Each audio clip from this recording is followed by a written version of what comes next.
All right, and we are live. Hello, how is everybody doing tonight? Welcome to another The Movies That Made Us stream. I've got a great panel of gentlemen joining me tonight, some old friends. It's going to be like a reunion of sorts. But before I bring them on, let me do some shout outs real quick. We've got Fight the Good Fight here with us. We got Punisher Batman Fan. The Real Feels podcast is here. Geek Room Life is here. Scratch Burno is here. We've got Colin here. Justin Smith is here. Horror Orman is here. The Marshalls, Brent, American Muscle Car. We got Orc here with us. RJ Skarinki, Acres of Movies, Dino. Hope everybody's doing good tonight. There's Swaggy. The first 17 minutes. How you doing? Heroic Waffles. Rat Hammer. That's quite a name. Got Brian Trash here. Manny. All right, cool. Thank you all for being here tonight. Adjust my camera a little bit. All right, here we go. All right, well, I'm going to go ahead and bring on tonight's panel, and we are going to dive into the movies that made us. And my first guest tonight, he was born to be rad. It was his birthright to be rad. Okay, he had no choice in the matter. It was just going to happen, and it's happened. And here he is from the Born to Be Rad YouTube channel. Garrett, how you doing, sir? What is up, man? This has been a long time coming, this show tonight. So I appreciate you having us on here. Like you said, it's kind of a reunion of sorts, and thank you for the kind introduction. You know, the rad's the only thing I know how to be. You know what I mean? So just got to kind of run with it. I mean, it's just in your blood. It's in your bone. You can't help it. You know. That's right. 100%. It's just how God made you. You know. So there you go. But it's good to see you, and I appreciate you taking the time out to be here. Yeah, man. Thank you for having me. Yeah. Awesome.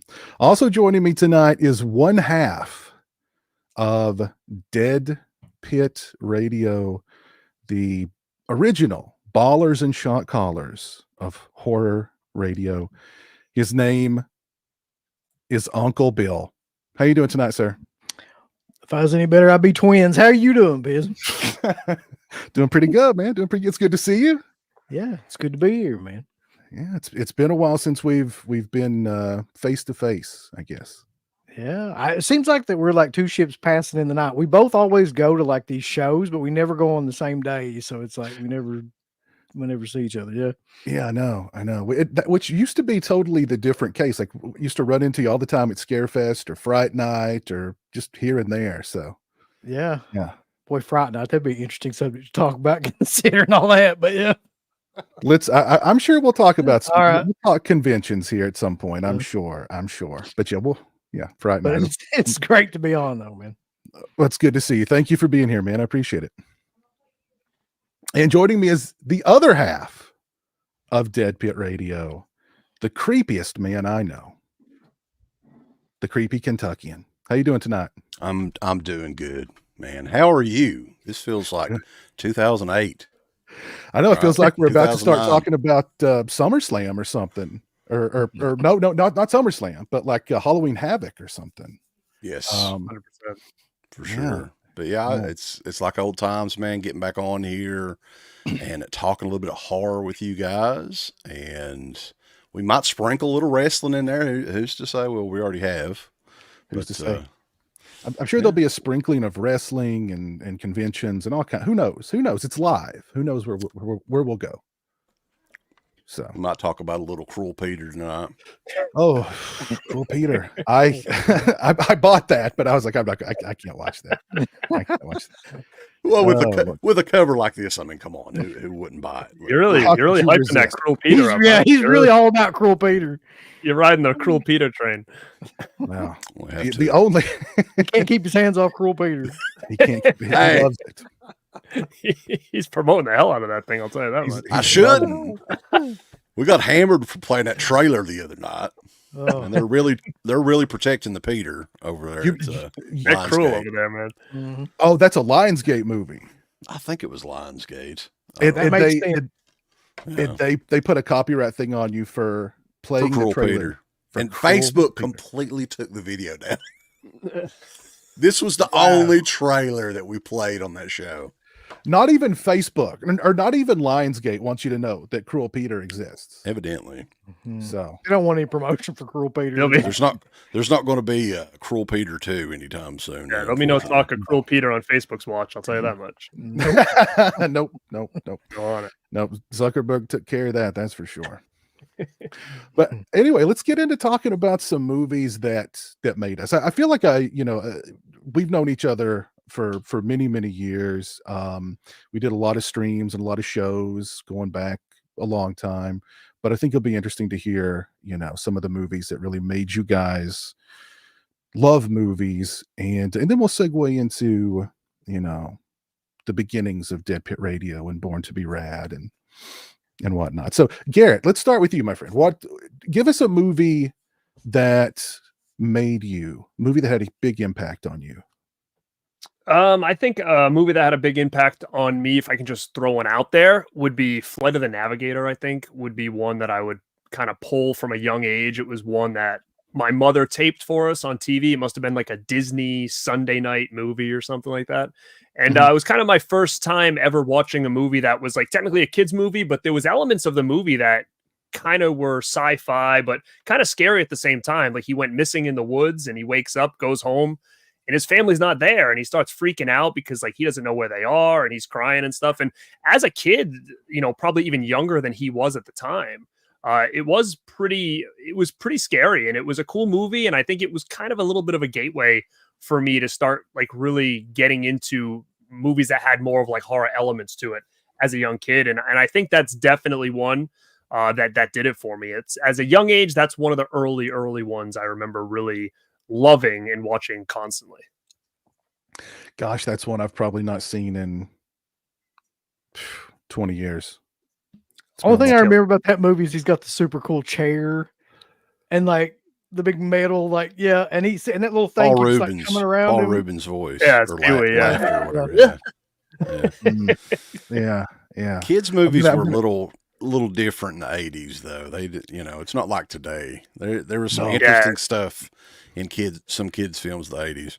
Yeah. They didn't care back be then, risque. like, No. Yeah, for sure. And there was even like little things like as a young kid, you're starting to learn about different things like in life and sports and all this stuff. And at the beginning of this movie, there was like a dog frisbee tournament. So like as a kid, I'm thinking like this is like some legit sport that I'm like finding out about. Because like what movie has a tournament about dogs catching frisbees? It's so random. It's like the first little whole section of the movie is like at a frisbee dog catching tournament. It's really odd. There's so many movies from the 80s, like PG-13 movies I grew up watching that I'll rewatch now and I'll go, oh God, that'd be hard R. It'd be hard R now. Like some of the stuff Gremlins alone is one of those ones that you're like, what the hell? Yeah, for sure. I love that stuff though. Like I love, gateway horror movies, kids movies that are freaky and scary because we kind of grew up in that era where there was so many. And the reason I know that now is obviously, myself having a young son and trying to get him to watch things. And to be honest, like everything that I watch that I want him to watch is like I can't show him that now. You know, like it's wild because I was watching that stuff at his age, but now it's like I'm more or less not worried about him, but worried about him going to school and like telling other kids that parents don't want them to know about that stuff. So it is wild to just see how different we grew up as little kids in comparison to what kids have now. Oh yeah. There was actually I was on I don't remember if it was TikTok or Instagram, and I was scrolling through shorts or reels, and like a little clip from Mac and Me showed up. I'd forgotten Mac and Me even existed. You know the movie with the little alien? I love it. And there's the scene where the kid gets shot. Mm-hmm. And I was like, I didn't remember that at all. And I was like, holy crap, how did that? Yeah, that was one that I watched a lot as a kid too. 100%. Yeah. Oh man, that's. I think I got to be honest though. I saw Mac and Me in the theater when it came out. Right, that was one of those movies that I saw as a kid that I thought sucked as a kid. Like very few. I was like, God, this is freaking terrible, man. I'm like, shocked that went to the theater. Yeah, it was in the theater, and there's like a handful that I can think of because as a kid I loved everything pretty much. Right, but that was one where I was like, oh. That's what I was saying the other night. It's like as a kid, it's really hard to like hate movies Like you just really take everything you see in, and like as a kid, very few times I would be like, I hate this movie, unless it was boring, right? But like you could just like watch any stupid, like anything, and you would think, oh, this is the best movie. Like I like the Garbage Pail Kids movie to some degree when I was a kid, right? Oh But yeah. like Oh yeah. you go back and watch that now, and that's like pure just Dude, that was trash. It another is one on trash, the but short list where I was like, I hated that when I saw it in the theaters as a So kid. funny, man. I loved all those movies, like for real. And I still have such a nostalgia for them that I'm like, I give them free passes now. Like, honestly, Mac and Me was pretty much my ET. Like, I preferred Mac and Me over ET all day. And I think it was I agree with you ET, there. I was almost more afraid of ET than I was Mac and Me. And I think that's why. Like, that whole, it was great up until they found him, like, in the water, like, half dead. And he's, like, laying there, pale. And then they bring him to the house, and they've got Elliot strapped up, and the house has got all the tarps on it. And these guys are, you know, got the feds are always coming after him and yeah, stuff. like that whole thing with Elliot and him so- strapped up in the house, like at that, my brother and I were like, F this movie. So we Not went, to so Mac and Me mention- was the one that we watched all the time. Not Same to mention here. the fact Me that too. ET looks like a phallic beanbag. I mean, it's really what it looks like. I really hate ET nowadays, though. Let me do a shout out here real quick to Cody. Thank you for the $5, man. Hope you're doing well. Thank you. What up, Cody? Yeah, that's good one. Very good one, Gary. What about you, CK? What's Well, the number one would be the Goonies, of course. And I've talked about the Goonies a gazillion times, but that was one that's, you know, back in the day, and people may not realize this now, a lot of the younger audience out there, you know, you didn't have all these movies at your disposal, the remote control and on the Roku or whatever. All we had was like this little mom and pop video store, and the Goonies was one of the first batch of movies that I rented when I was like 7 or 8 years old, and fell in love with it. You know, I've seen it probably more than any other movie. And it's just, I don't, to me, it's infinitely rewatchable. I've never gotten tired of the Goonies. Yeah. I think, that's one. I mean, like if you're somebody our age, and I think we're all around the same age, I mean, that's like a rite of passage to watch the Goonies. And they did a very smart thing, because like there was one Goonie that could represent every little kid in America. Like you could identify with one little kid in Goonies. You know what I mean? So they did a very smart thing with that movie. Great Yeah, cast too. I mean, they've been talking about, they've been threatening a sequel for years and years, and I hope to God it never happens, or a remake. But I mean, how would you ever cast that movie today? Like if they were to do a remake of it, it'd be impossible.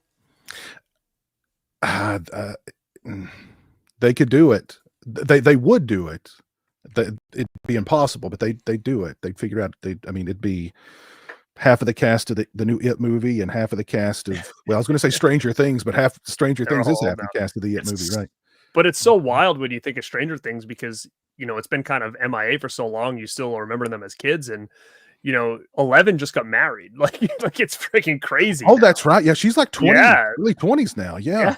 So she just got married, and we're doing like one more season, and she's supposed to be like, what, a teenager? Well, have you seen the one kid, the Finn Wolfhard kid? He's like 6'7" now or something. It's like at this point, I'm very curious to see how they're going to do it with this it's last wild. season. Yeah. Sure. Yeah. It's like Stranger Things, the college years or something. For It's real. going to turn into something horrible. Like it's not the Just same. just let it go. There needs to be like, if you start one of these series, you need to have like some sort of end, 5 seasons, 4 seasons, and just I think stop.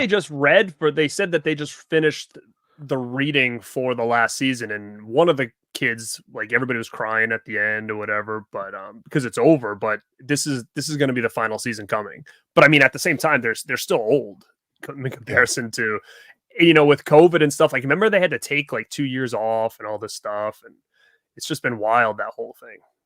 Yeah. What about you, Uncle Bill? Give us a movie that had a big impact on you. Well, I mean, growing up in the 80s, like there's a million movies like that you could point to. It's weird because like we were doing shows recently where it was just like you go pick your top favorite movies from each year of the 80s, right? And I was like looking at these and I was like, it's amazing how many great movies came out each year. And then you get into the 2000s and you're like, you'd be lucky to find like 5 movies that you would put on a list like that, but in the 80s, it's like one banger like after another. So I just was like, I just like picked one that I think like I really watched like over and over and over again. And that's Big Trouble in Little China. Like as a kid, because that movie is a great example of like a crossover of a bunch of different types of movies, right? It's like it's a kung fu ish kind of movie mixed with like a sorcery movie, mixed with an action film, mixed with a comedy. It's like every checks like all the bases, and you can watch it when you're a kid. You can watch like about it. I feel like in at any time period of your life. So, and the coolest part about it is that it had like, what would you say? Like characters, like there was the wind and the thunder and all that stuff. Yeah. And they weren't really like roles as much as they were like caricatures or something like, right. Yeah. Bigger, larger than life kind of things, I guess. Yeah. And I don't know. That movie it's still this day. I watch that movie and get a lot of enjoyment out of it because it just checks all the bases of what you want in an entertaining popcorn kind of film. Yeah. 100%. It covers all the bases, and like it's so shocking too. Like that movie was like a bomb when it came out. Like like the critics hated it. Like how could you hate this movie? Because it was so off the walls, I guess. Yeah, because they can't. What you said, where you're like, you look at the 80s and you like banger after banger, and then as it started getting into 2000s, it was like a lot more slim. And then even now, I feel like it's even worse. And I think what the 80s and 90s did that really helped, and they didn't give a shit. Like, think about the plot lines for a lot of these movies we're talking about. Do you think anybody's going to bring shit like that to the table now and expect to be taken seriously? And I think that's what we're missing in Hollywood. It's like they said anything, like Mac and Me, like, oh, we're going to have a kid in a wheelchair. We're going to have McDonald's. It's so random, right? Flight of the Navigator, same thing, super random. Like, then you got over the top. Hey, Stallone's going to come in. We're going to do an arm wrestling movie. Like, that doesn't work. Anymore. Like at that point, though, they had like stars that they would just let them do whatever, right? So it's like you don't really even have stars anymore that they can just be like, let's just throw this person out there and let them like take whatever movie they want and it'll make like $100 million. Like it just doesn't happen. Carpenter going to the table with Little China and trying to explain what the movie's about, and the people be like, "Oh, that sounds like a good idea." There's no way they do that now, right? So I think that's where I think Hollywood is a mess. Is it's that they don't. Nobody's broadening their brains. Hollywood, they're stuck on franchises random now shit and properties. Like that's the thing. They have to have something to base it on first. Either a movie from 30 years ago, a comic book, a famous novel that's already been adapted before or whatever. It's always, they're never really taking any chances on anything anymore. No. And that's because the price of making a movie or a TV show is just astronomical. And like, I forget how much they said episodes of that Acolyte was, that last Star Wars, but like it looked so cheap and generic. And they're like, that every episode was like $100 million to produce. Like, how, where did it go? And like, I mean, movies today cost $1 billion. So it's like, they have to get all that back. And the only way they can be sure that they're going to get that back is if it's, it's like Warner Brothers. It's a Marvel movie, or it's got to be something that, they know. Did Warner Brothers pay like $400 million just for the rights to do 3 Exorcist movies? Yeah, it was. I think it was $400 million. Yeah. And people, you could say what you want to about those Exorcist sequels, but The Exorcist has always been one movie. It's never been like a proven franchise or anything. And that was just stupid, man. That was $400 million. Jesus Christ. I still can't believe that. I can't either. I couldn't then and I can't now because it's not. I mean, you'd think they thought that The Exorcist was like Halloween, like they could just pump out sequel after sequel of, they really believe Zuzu popping in and out of different people, Yeah. They should have given him like a Michael Myers mask to Pazuzu, and that would have sold it. Yeah, exactly. Zuzu turns into a slasher and stuff. Yeah, like he comes out. Yeah, or came home. A hockey match, anything. Paint his face up like Art the Clown. That would have sold. Oh my God. Well, I mean, that goes to show that what's going on now. Like, how does Joker lose to Art the Clown? Like, in what world does that make any sense? I mean, Hollywood must be shitting right now because that doesn't make. we're back. I swear to God, I think this is true, Garrett. We're back to the point where because the pendulum swings back and forth to me for like sex and violence, right?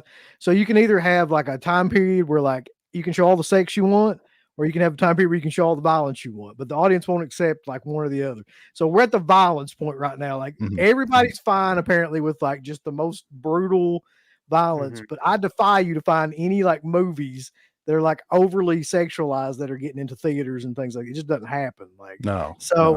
But like you can show shit like little kids getting hacked to pieces. That's fine. Like whatever. That's all right. Yeah. It's crazy to me that we're at that point though. Like it really is. Like I didn't ever think that we would be at that. We're like mainstream. I was talking about that the other night on a stream. Like when I saw the first Terrifier years ago, if you would have told me then how popular it is now, that it's making tons of money at the box office, that Art the Clown is everywhere, I'd say you're crazy. There's no freaking way. It's too gritty. It's too grimy. It's too gory. But somehow it completely caught on. And now it's, like you said, it was the #1 movie in the country. It beat out the Joker, which cost how much money to make? You could have made 40 Terrifier movies for what they made for that one. Yep.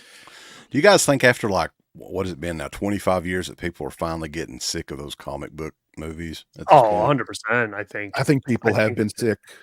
I think they have been sick of it for a while.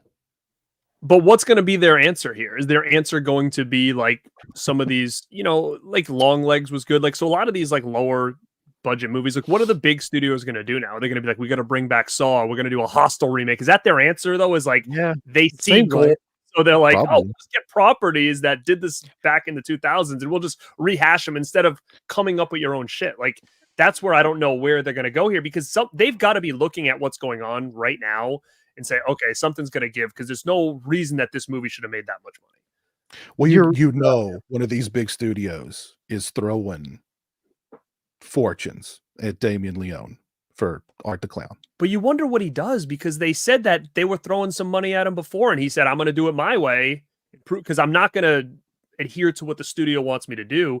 Do you think money's just going to talk and he's just going to sell out to it? Not saying that's right or wrong. Eventually he'll have to, man. Like if they keep throwing, like for instance, Warner Brothers threw $400 million at, really, it was a roll of the dice. I mean, there was no guarantee.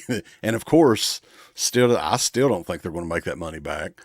But I mean, he's going to have to. At some point, a studio is going to offer him whatever it takes. And who wouldn't? And I wouldn't fault him. I mean, I wouldn't fault him either. Yeah. I mean, you know what? Let them take care of it. He'll do whatever. And then he'll start something new on the side and do something different. I mean, he's already 3 movies in. If they want to take it for, 5, 6, 7, and he can make millions off of it or whatever, it's cool. I mean, at this point, he's going to have to do something. We're going to have to punt kick a baby. I mean, like, that's what I'm saying. Like, you've gotten to the point, he's raised the bar so high that I don't know what he does next, really, like, to top it. Eventually he'll get burnt out, and that's when he'll sell out. Because right now, all that, it's so independent. He's making so much money just being independent. Like, why sell out? You're making a ton of money now, and the merchandising has got to be insane. Forget about how much the movie's making at the box office. The merchandising is where they're making a mint off the merchandising. Oh yeah. But I got this stuff in Walmart. Yes. Yeah. It doesn't get any bigger than that. It's crazy to me because that movie is basically just that gore scene after gore scene after. There's nothing like, you know what I mean? There's not really a story. It's amazing that we're at that point though. Where like that is like the #1 movie in the. I just never thought it's like Friday the 13th updated to now. But think about that though, like. I can't believe that like with Friday, like it's still held up. These companies must be like, let's just get this thing out here because look what's going on with this art guy. What if we bring Jason back and have him more brutal than ever? I think that right? Like, they've got to be, chomping at the bit to get something Friday out there. And Jason's easy. Like Elm Street's not easy. Elm Street's tough because you've got to try to cast Freddy, and that's I think the hardest part. Jason's easy. You throw a big dude under a mask, that's brutal, and you're golden. It's what do they call that? The disbelief where it doesn't matter who's under the mask, it's always going to be Jason. It's always going to be Jason. Yeah. So the problem. The problem there, though, is getting those entities together to agree, because you're talking about Sean Cunningham's a rich old man. He doesn't need another 40 million in the bank. He's rich. He's good, and he hates Victor Miller so much. Why? Think about that. Right. You know, his Why? legacy could carry on forever, and he's going to be like, I'm just going to hold it up. Yeah. Well, whenever they pass away, the family will be like, okay. Yeah, exactly. Yeah. So it's going to happen. It may be another 10, 15 years. But if it were me, you know, I don't have that kind of money, of course. But I mean, you can never have enough, you would think, right? So what has it been, 15 years since the last Friday the 13th film? How much money have they lost in that period Playing of this time? game, for sure. And people are forgetting about Jason Voorhees and Camp Crystal Lake and all that. It's going to be a little bit tougher whenever they do come out with a new film. I mean, I think it'll still do well, but again, this will be by far the longest vacation that Friday the 13th's ever had. Yeah. I think For this sure. will spark a lot, though, this Terrifier thing. I think people are probably talking right now, Texas Chainsaw Friday, you know, hopefully, I hope not Halloween, but who the hell knows? Well, But the I just think television that they're series, probably talking. Yeah. the Halloween television series is apparently happening right up there with the Friday the 13th television series. So God. let's go back. Myers on a Let's go back- weekly basis. You're not interested in what he's doing every week. Was it like a sitcom or something? He's just Yeah. sitting around waiting for Halloween. If it was like a Halloween anthology series, would be I think that would be cool too. Kind of like Freddy's Nightmares, but like all these different stories that set take in place on Halloween. Haddonfield or whatever. Yeah. I'd do that. I don't Like know. they wanted to do. I don't know. I hate gonna be like TV a- series, A man. I soap hate- opera with Michael Myers in it. Like there's a few of those that, first of all, they're a big investment, right? Like more so than a movie. You've got to be invested in the series to. Well, Well, they've the already- funniest part is actually what UB just said. It's like Michael Myers said, like technically he's supposed to just do shit on Halloween. So like, Right. how far are we gonna drag this for? What's he gonna do the rest of the time? He's like, got well, his they've family, already- like a little Michael Myers in a small going on mask. And like dates and stuff. yeah. They already dumped something like $100 million in the Friday the 13th series, and then when the showrunner guy left, I mean that's just 100 all was wasted. All that's gone, wasted. Wow. They're starting over again. It's crazy. Well, let's go around the horn. Back to Garrett. Give us another movie that had a big impact on you, Garrett. Oh, I'm gonna have to say Teen Wolf. Teen Wolf has Mm. to be on the list. It was another one that was taped for me off TV as a kid, and the gateway horror movie for me. You know, it's a comedy, but you've got the Wolfman per se. But it's another one like we talked about, where who brings something like that to the table now and gets the okay and gets a Okay. star like Michael J. Fox to get involved. Be like, hey, listen, you're gonna be a high school kid. You get some problems. Your dad's a wolf. You're gonna turn into a werewolf. You're gonna play basketball, and you're actually gonna turn into a wolf at school, but nobody gives a shit because you're going to be good at basketball. It doesn't work, right? But it worked, and I still think it would work, but everybody takes themselves way too seriously now that they would never allow that to be a concept of a movie. Like when he turns into that wolf and in school during the game and nobody does anything, they just let him win and play the game. Like what world was that? Like the reaction is literally, oh, just play. Yeah, know. because he's good. So they're like, oh, he's good. Let him do They didn't whatever even he take a wants. time out. The ref. Like there should have been a shot of him like eating someone in the corner and like nobody Like no cared. police show up or nothing. Like there was no Yeah. authorities contacted. There's like a werewolf at the high school that this kid just turned into. But because he can slam dunk, it's like okay, Yeah, like yeah. let him stay. He's Just, killing it. it's just the price of doing business. You know, those Right. those poor people being killed. You know, just the price of doing business. It's bowling and shit. That's another one too, or like it is a little risque in some spots that Yeah. like today just wouldn't happen. Just wouldn't happen. Like it's you wouldn't have that goofy tone, which I love the goofy tone of Teen Wolf. You wouldn't have because they did like a Teen Wolf series.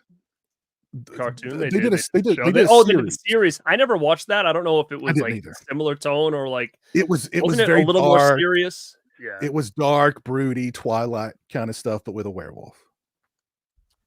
You remember when he goes to I don't when he remember goes that at all. backstage at the theater and the girl wants to bang him, but she wants him to be the wolf before Yeah. he does it, and then it cuts it and you can hear him howling. She wants a very hairy man.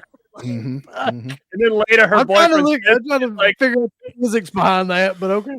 And you hear him howling at school like he's doing it in the I don't remember the cartoon or the TV series or anything, but I remember the damn sequel. Jesus Christ. He's boxing. That's- Buddy, that's one of the all worst of pain. all time. Oh my God. Great soundtrack though.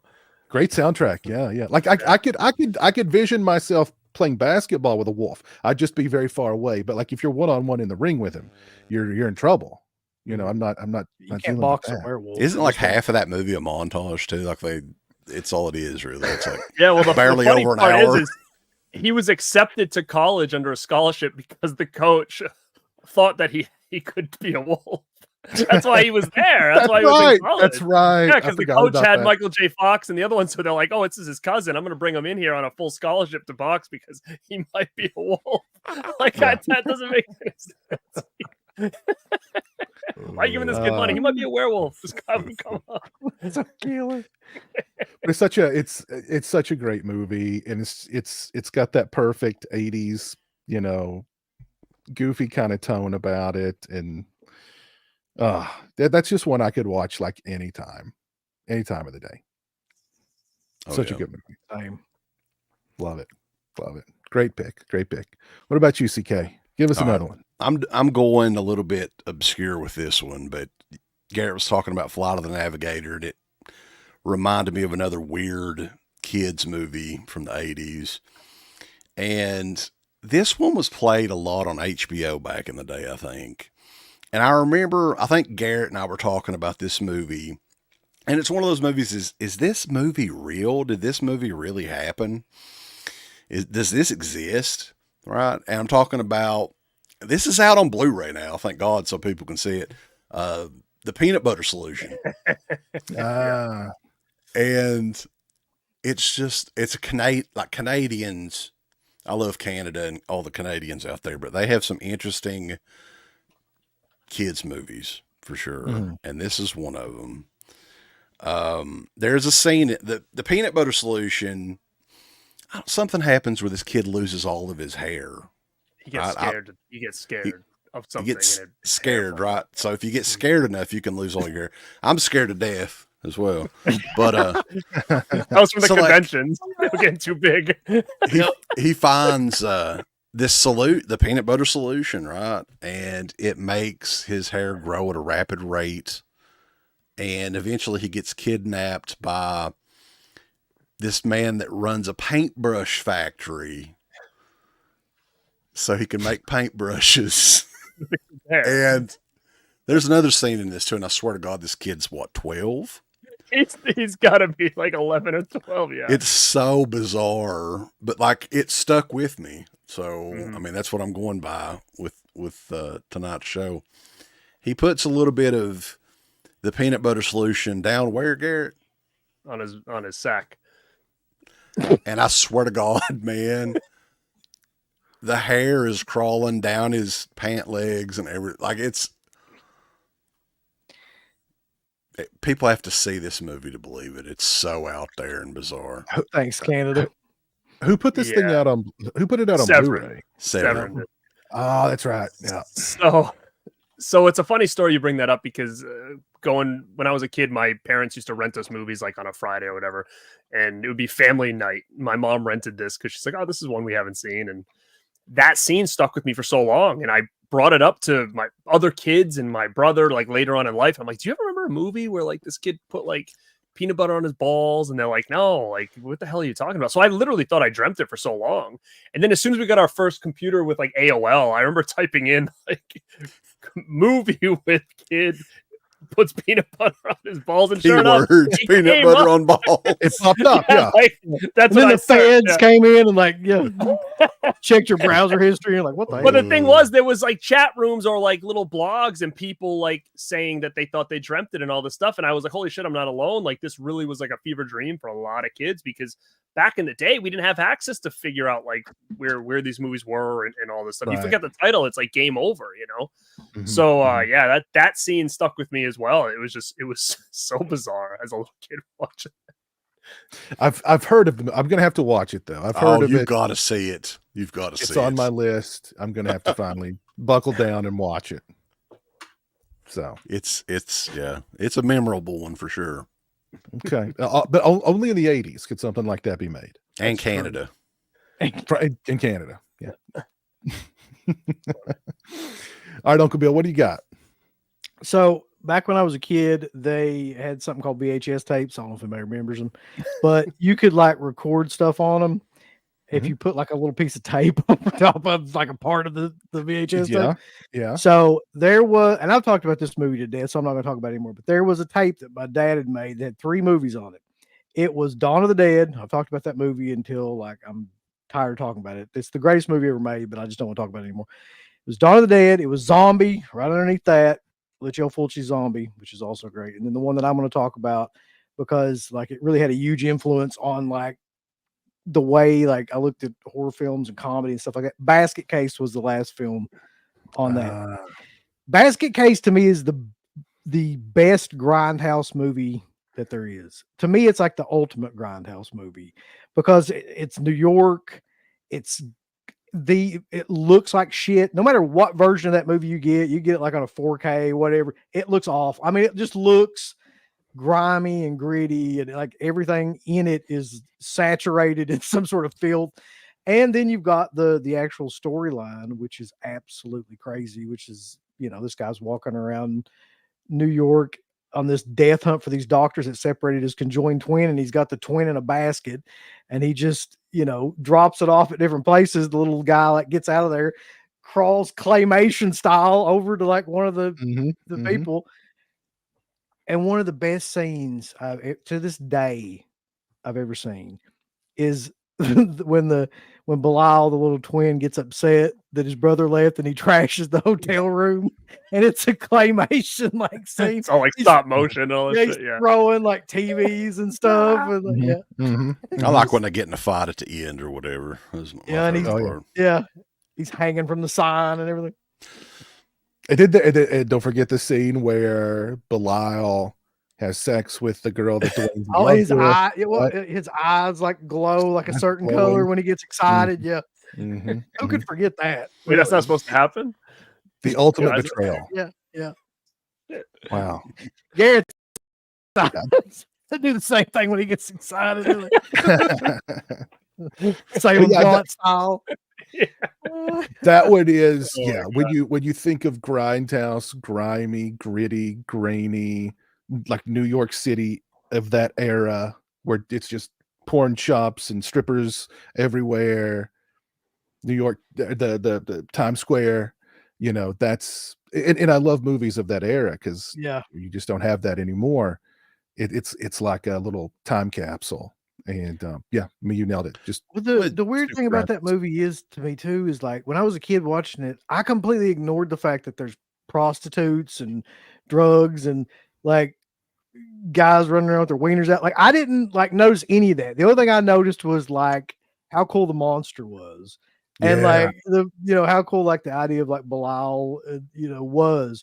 But then you grow up and you watch it and you're like, Jesus, he's like all shades of fucked up. I think Basket Case was one of those movies that kind of got out there more than a lot of other those B movies and stuff. It seems like that, like I don't know what video label it was on back in the day, but that was like kind of a staple in video stores. I remember it was, and I think it was just because of how bizarre it was that it just caught on. And it was all those movies were a staple in the video store. Like those boxes, the artwork just jumped right out at you. So, yeah. There's something about that one in particular, though, where it's so cheap, but the idea is so original and so good that it works despite itself, despite the fact that it is so cheap and like it's claymation. It's clearly like, kind of ridiculous, but it just worked. And the gore, I think the gore effects have something to do with that too. They're still pretty good for a movie to be that cheap as well. Yeah. And and Frank Henenlotter doesn't get the props he deserves. I mean, look at Basket Case, Frankenhooker, Brain Damage. Yeah. 100%. Low budget movies that were. I mean that might have been the original elevated horror. Super low budget, but like big concepts. And James Wan thought it was. Well, he remade it for sure. Yeah. Isn't that so wild? When I remember watching that for the first time, when it was on, I think it started at streaming or whatever, and I remember like thinking about it. I'm like, "There's no way they're gonna do the basket case thing, are they?" You know what I mean? Like, you start to think it, and it is like, "There's no way," because that's another concept that I feel like wouldn't fly nowadays. Like, who could come up with that, and they'll be like, "Yeah, let's run with that." But they did it. I actually thought it was a pretty good movie. I thought *Malignant* was really good. I don't know what you guys thought about it, but I kind of marked out a little bit when they did the basket case thing because I just didn't think it was good. In my head, I just didn't think that would be a possibility. Me either. I'll put it to you this way. Like, I was on the fence with that movie until like the jail scene. And when they did the jail scene, I was like, Yeah. All right. I mean, that's where it kind of hit for me too. The jail scene. Yeah. Yep. Yeah. Great one. Great pick. All right, Garrett, we're back around to you. Let's each do two more, and then we'll segue into YouTube talk. Give us a banger, Garrett. Yeah, I'll go in my what started my real love for horror. Besides my uncle, that's a whole nother story. But it's got to be Fright Night. It has to be. Fright Night was like the one that really put it over, and like, okay, I love this shit. And there's an interesting story I've talked about before on kind of how that all came about. And the first thing was my uncle. He got me into horror. He's a huge horror fan. And for my birthday as a little kid, he got me those Fright Flicks cards. He got me like a whole box of them. And I remember opening them up, and they just had scenes of these horror movies that I had never seen before. But these scenes were just so wild, of these pictures of what I was seeing. And a lot of them were Fright Night. You know, they had like American Werewolf scenes and stuff. And, you know, they had pictures of like Amy, and it said like the soup's hot, and you saw her with the big face with the mouth. And I was like, what is this movie with this soup that's like burning her mouth? Like, I didn't realize that those weren't really like quotes from the movie. Like I thought those were quotes from the movie. I didn't realize that those were just like comedic slogans they were putting on everything. So one day I saw on the back, it said Fright Night. And then one day it was like a Saturday morning or something, or afternoon, and around Halloween. And I saw something come on TV. It must've been after wrestling or something. And it said like, stay tuned for Fright Night. And it must've been around Halloween. So I was like, holy shit, that's that movie. So I watched it. And, you know, of course I'm waiting for the soup scene, which never existed. But I mean, living in that type of area, like, I live in the suburbs. I mean, the neighborhood that you see there is a similar neighborhood where I've always grew up. So I could really relate to that movie, because there's always those neighbors in the neighborhood that you're kind of not really sure of. So I just absolutely loved it. Everything about it. I mean, even now I still think, like, I love Lost Boys more than anything, but when I think of like Fright Night, to me, it just feels like a perfect movie. Like, there's nothing about it that I would really change. I think it still works in 2024 the same way it worked when I saw it for the first time in probably 1990. Maybe I might have seen it for the first time. But yeah, I'd have to say Fright Night is really the one that kicked off like, man, I love this kind of stuff. And then from there, it was like I was just searching things out, taping things off, you know, TV and whatnot. I can vividly remember the first time I saw Fright Night, and I loved Ed. And when he dies, like that like broke my heart. Like, I was like, that really, even that noise. Yeah, that scene is still kind of depressing to this day. I mean, it's still a sad scene the way he goes out. Yeah. I remember going to bed that night. How much of it impacted? I can remember going to bed that night and just thinking like, God, I feel so bad for Ed. Like, he went out, like, you know, it's so sad. Did he though? Yeah. Because technically he comes back at the end. They're like, I remember kind of thinking about that. Well, maybe because he laughed at the end, maybe he's not dead, you know, I don't know. But it was traumatic for me seeing that as a kid. Yeah. I think I like the soundtrack. I like the soundtrack better than the movie, actually. Fright Night. I like the movie. Great. Soundtrack's good. Yeah, I was going to ask you guys, is it pretty well? I think it's well loved, I would think. Do you like it, UB? I love Fright Night. You did the show that one time, and I was pissed off because Lost Boys won on the poll. It was like either the Lost Boys versus Fright Night show. I did, yeah. And like the Lost Boys won. I was like, how? Like, that doesn't even make any sense. It's tough for me because I have such a love for Lost Boys. I feel like it's so me, but Fright Night just holds this special place in my heart. And to be honest, I met Piz in person for the first time. I traveled to wherever the hell that was, specifically for two things. Number one, it was a Fright Night reunion. So that was one of the big reasons I went, because I'm like, holy shit, like, everybody's here. and Tim Capella was there as well, like live. So Mhm. between the two, that was the reason I took a flight to get down there, and we hung out That and was saw North Carolina, Capello. by the way. Yeah. North So Carolina. and that's what drew me to that. That's what got me on a plane to say, okay, it's worth going to this convention to meet all the people from Fright Night and to see Tim Capella live, because at that time Capella was kind of like MIA. Like that might have been like one of the first times he came out and like performed, and now he's doing the rounds, but back then it was before he was selling brand baby new. oil at his table, right? That might have been the convention he had the baby oil, I think. It was, Was yeah, it? it was. Yeah. Killer. He Great. did. Yeah, he had his own Saxman labeled my baby God. oil. I still have it I can in a glass appreciate case that. out there. Yeah. Yeah. I guarantee you, one of those bottles in Diddy's house had him on it. I guarantee you, at least one. At least one. He was there. But yeah, there's always that contention of like the Lost Boys versus Fright Night, and some people will even throw in like Near Dark in there too. And I mean, I will always, the Lost Boys is always number one for me. There's no doubt about that. But Fright Night, like you said, I mean, it's kind of like a perfect horror comedy. Throwback to No, like the exactly. old horror Yeah. hosts and things like. Yeah, it is like the Beatles and Elvis kind of argument, right? But the weird thing is, I like both those movies, but I definitely like Fright Night more. And I think Lost Boys is like a bigger movie.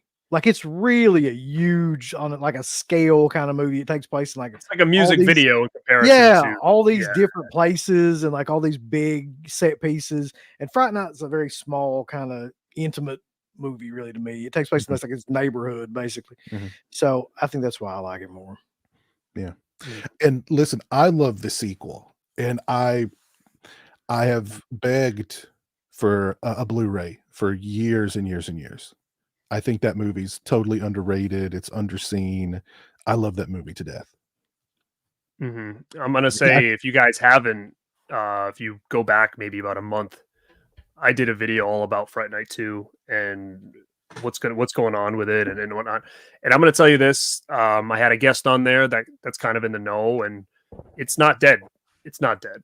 Yeah. It's sure enough alive. It's just taking time, and it's gonna be one of those things that, I mean, who the hell knows? We might have it before we have Trick or Treat, but I mean, it's not.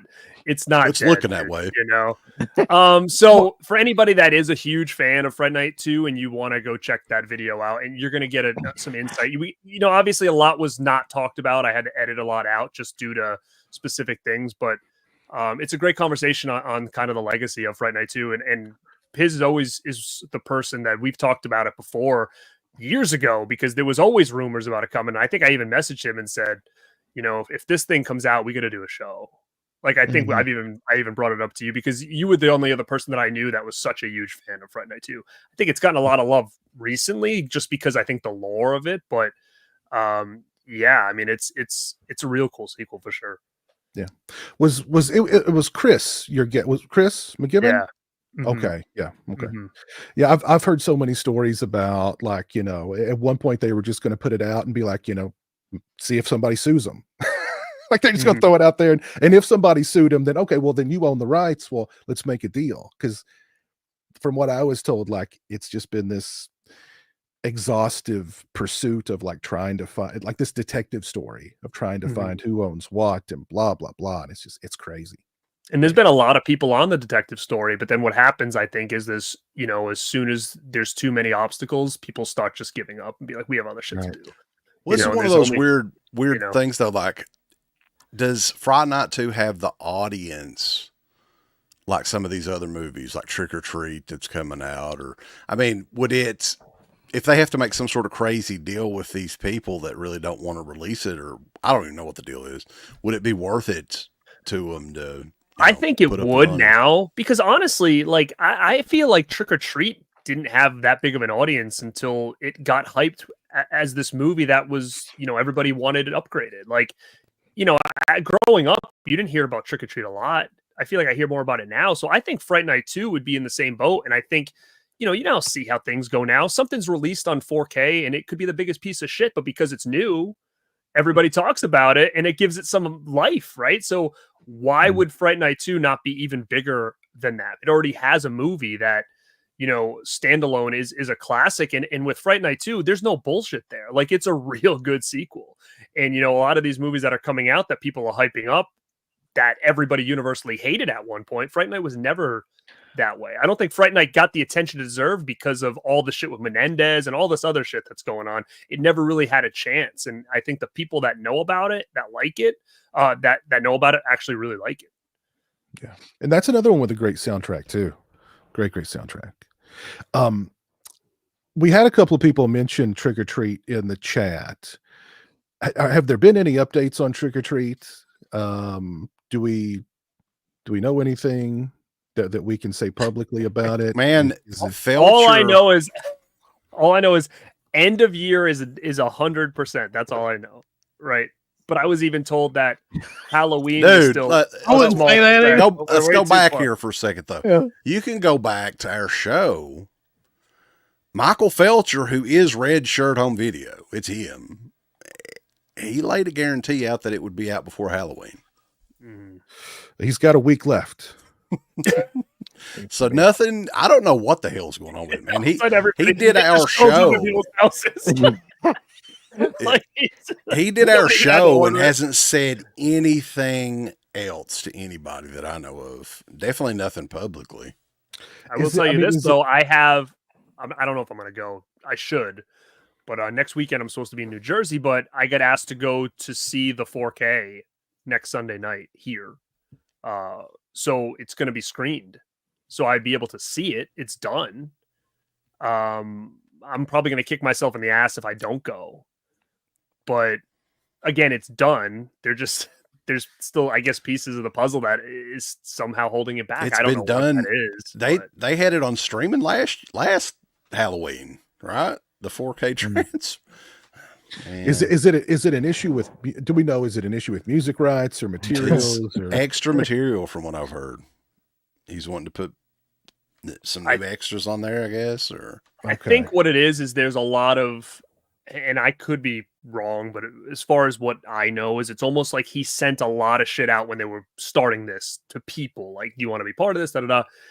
And then all of a sudden, it's like he's getting ready to close the door and like move on with this, and he's getting emails back 10 months later. Hey, I'd love to be on it. And he's looking at this and say, do I release it and then regret not putting this person on here? Or do I go back, get everything I want, and then release it? So I get everybody's pissed. I'm looking at it as, imagine being him and putting out something that at the end of the day, you wish you did X, Y, and Z, and that just eat at you for such a long time. Right. I think it's going to be this way. Nobody's not going to buy it if it doesn't come out now, right? Like, nobody's, if they say, oh, it'll be out on Christmas, no one's going to be like, too late, not doing it. You know what I mean? Nobody's going to do that. So I get it. Like, I'm not pissed. Like, I'm okay. I think the guarantee stuff probably shouldn't have been said. I also think that it would probably be smart to just throw a pre-order up just to get people excited, because you can hold it off, right? Like, there's never a guarantee. Like, if you pre-order now, it has to be here. As long as he has something that people can lock in and say, oh, I'm getting one. And then if he has to take a little bit extra time, just take the time. But I don't know. I think that if I was him, I would put a pre-order up just to get people excited, because no pre-order means it's even longer. It's not going to be like you pre-order today and it comes next week. That's not how pre-orders usually work. I feel really bad. I feel bad for him at this point. And I feel like I'm not going to like jump on, like, there's a lot of people that are just all over him about this. Well, we've just quit talking about it because, I mean, it's like beating a dead horse. It really is at this point. But the thing about, I mean, you hear rumors about, and I don't know how true any of that shit is. I heard something that it'll be ready before Black Friday and all this stuff. I highly doubt that at this point, because you haven't heard anything about it. That would be a good pre-order day, though. And who knows? The only person that knows for sure is probably him and like one other person, and we will never figure that out now. Yeah, sure. They'll will come back on and give me guarantees about anything. No, he's done with guarantees now. Yeah. No more of those. Yeah, probably every other live stream I do, somebody asks if I've heard anything about Trick or Treat. It's just like no. What was that Tommy Boy? Wasn't there a scene where they were talking about the guarantees or something? Oh yeah, if I want to put my head up a butcher's ass. That's like his slogan. Yeah. Yeah, that's funny. They should start saying that. That'd be awesome. We gotta find I the can get a line. good have look. that as like I could get a good look at a T-bone by sticking my head up a bull's ass. I'm gonna take the butcher's word for it. But he messes, doesn't he mess it up and say he's up a butcher's ass or something? Yeah. Oh, that's a great one. That's a great movie right there, Tommy Boy. Jeez. Yeah, do you need that a is guarantee actually a for? Yeah. huge. That's a huge part of like my like adolescence of that 100%. movie. Yeah. Yeah. That and Dumb and Dumber to me were like the two that I was always watching. Yeah. Mm-hmm. Oh God. But yeah, Fright Night's a great one. A great pick. And Fright Night 2. God, I hope we get that soon. It definitely deserves it. Somebody asked about the Fright Night remake with Colin Farrell. Any thoughts on that one, Garrett? I saw it when it first came out in the theater. I bought it when it came out. I've seen it twice. To me, it's forgettable. I haven't gone back and watched it in a really long time, so I don't know. I just remember it kind of being like forgettable. Yeah.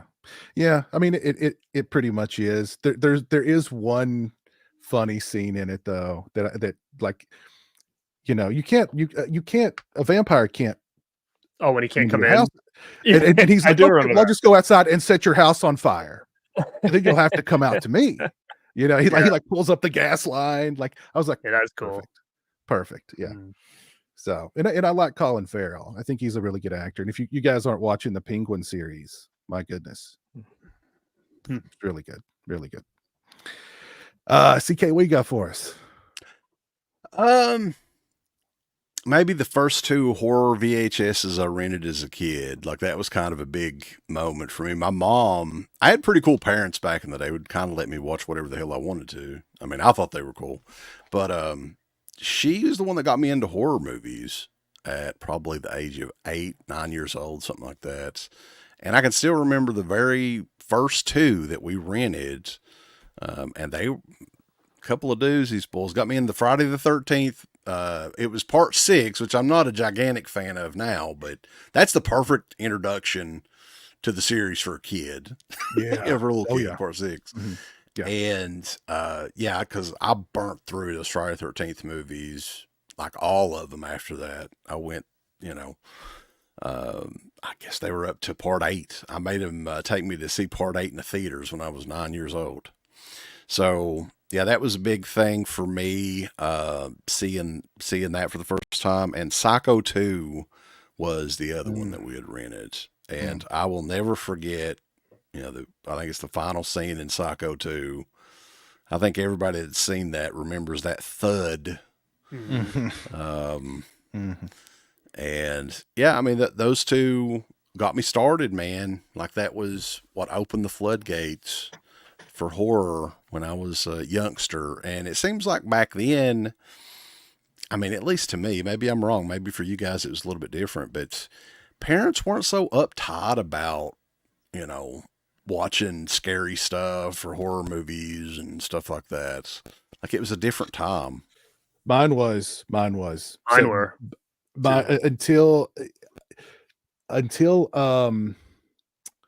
until Friday 7 on VHS.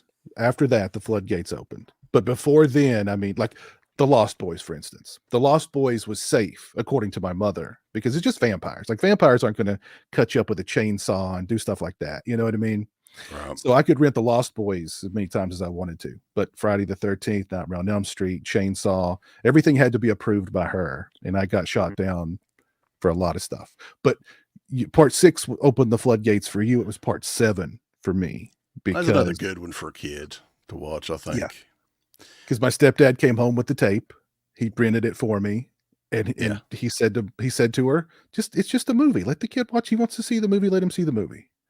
And she sort of reluctantly agreed. And that was what, from there on, it was just, whatever. Well, here at the theater downtown Prestonsburg, like this is the thing too, that made me think this. I mean, like I said, maybe in this area is what it was.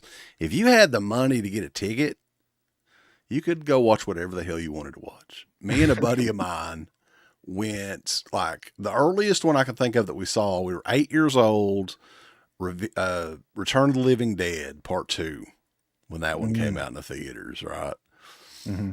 And I mean, it was a different God time, damn. man. Please don't start talking about Return of the Living Dead 2 again. Well, I'm not, but I'm just saying. That Michael like, Jackson's on me. I absolutely killed get that screwdriver out of my head. We gotta go through.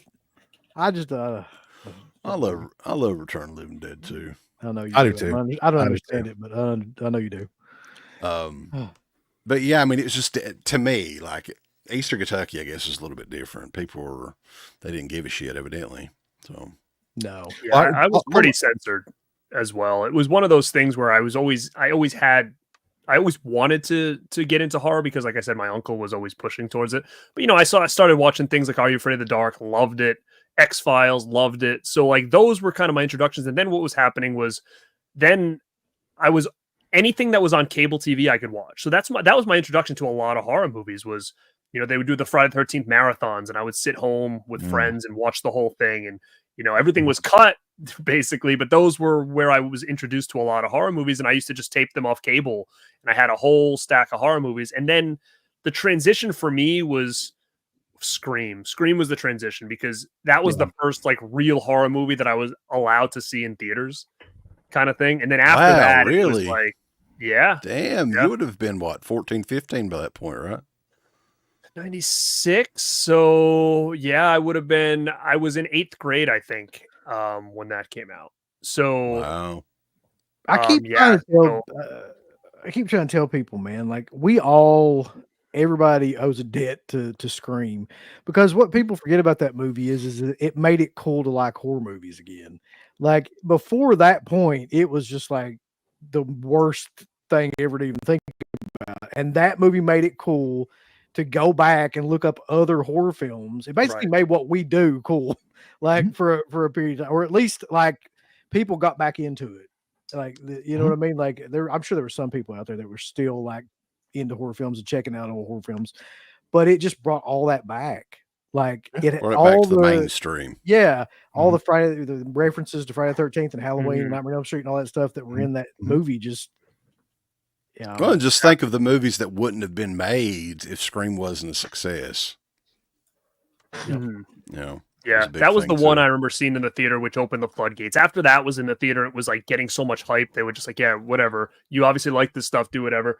And at that point, I had a lot of things that I had taped off TV before that. But another thing too was Hitchcock was always allowed. So I watched a lot of Alfred Hitchcock growing up, like The Birds and Psycho and Rear Window and stuff like that, because those were for whatever reason okay. But yeah, that was the censorship, I guess, at my house back in the day. We've had a couple of people mention USA Up All Night, and that was oh my God.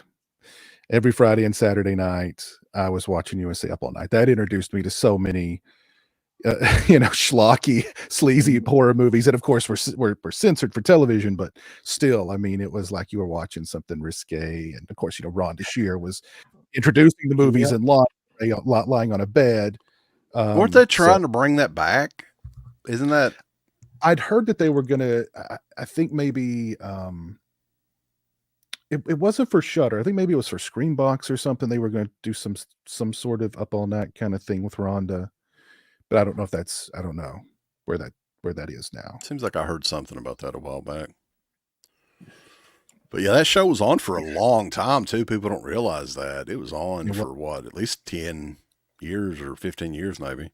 It was on for quite a while. Yeah, it really was. Yeah. So many great movies I saw for the first time on that. And of course, every Friday the 13th was the Friday the 13th marathons and so many great memories associated with USA Up All Night and Friday the 13th, really.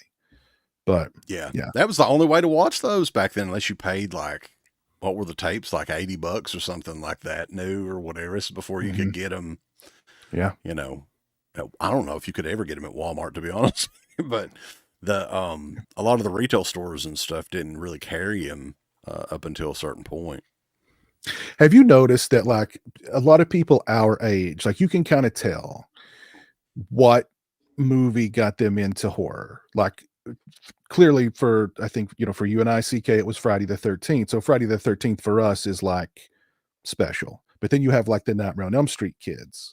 Yeah. Who, that's their favorite series. That's the first one that they saw, whichever one it was, that got them into horror. So you have the kind of those two camps. It's funny. And those are the franchises now that, are I don't want to say dead, but Pretty much dead. Yeah. Yeah. Unfortunately. Yeah. But Friday the 13th was a huge part of my childhood and still love it, so. All right, Uncle Bill, what do you got?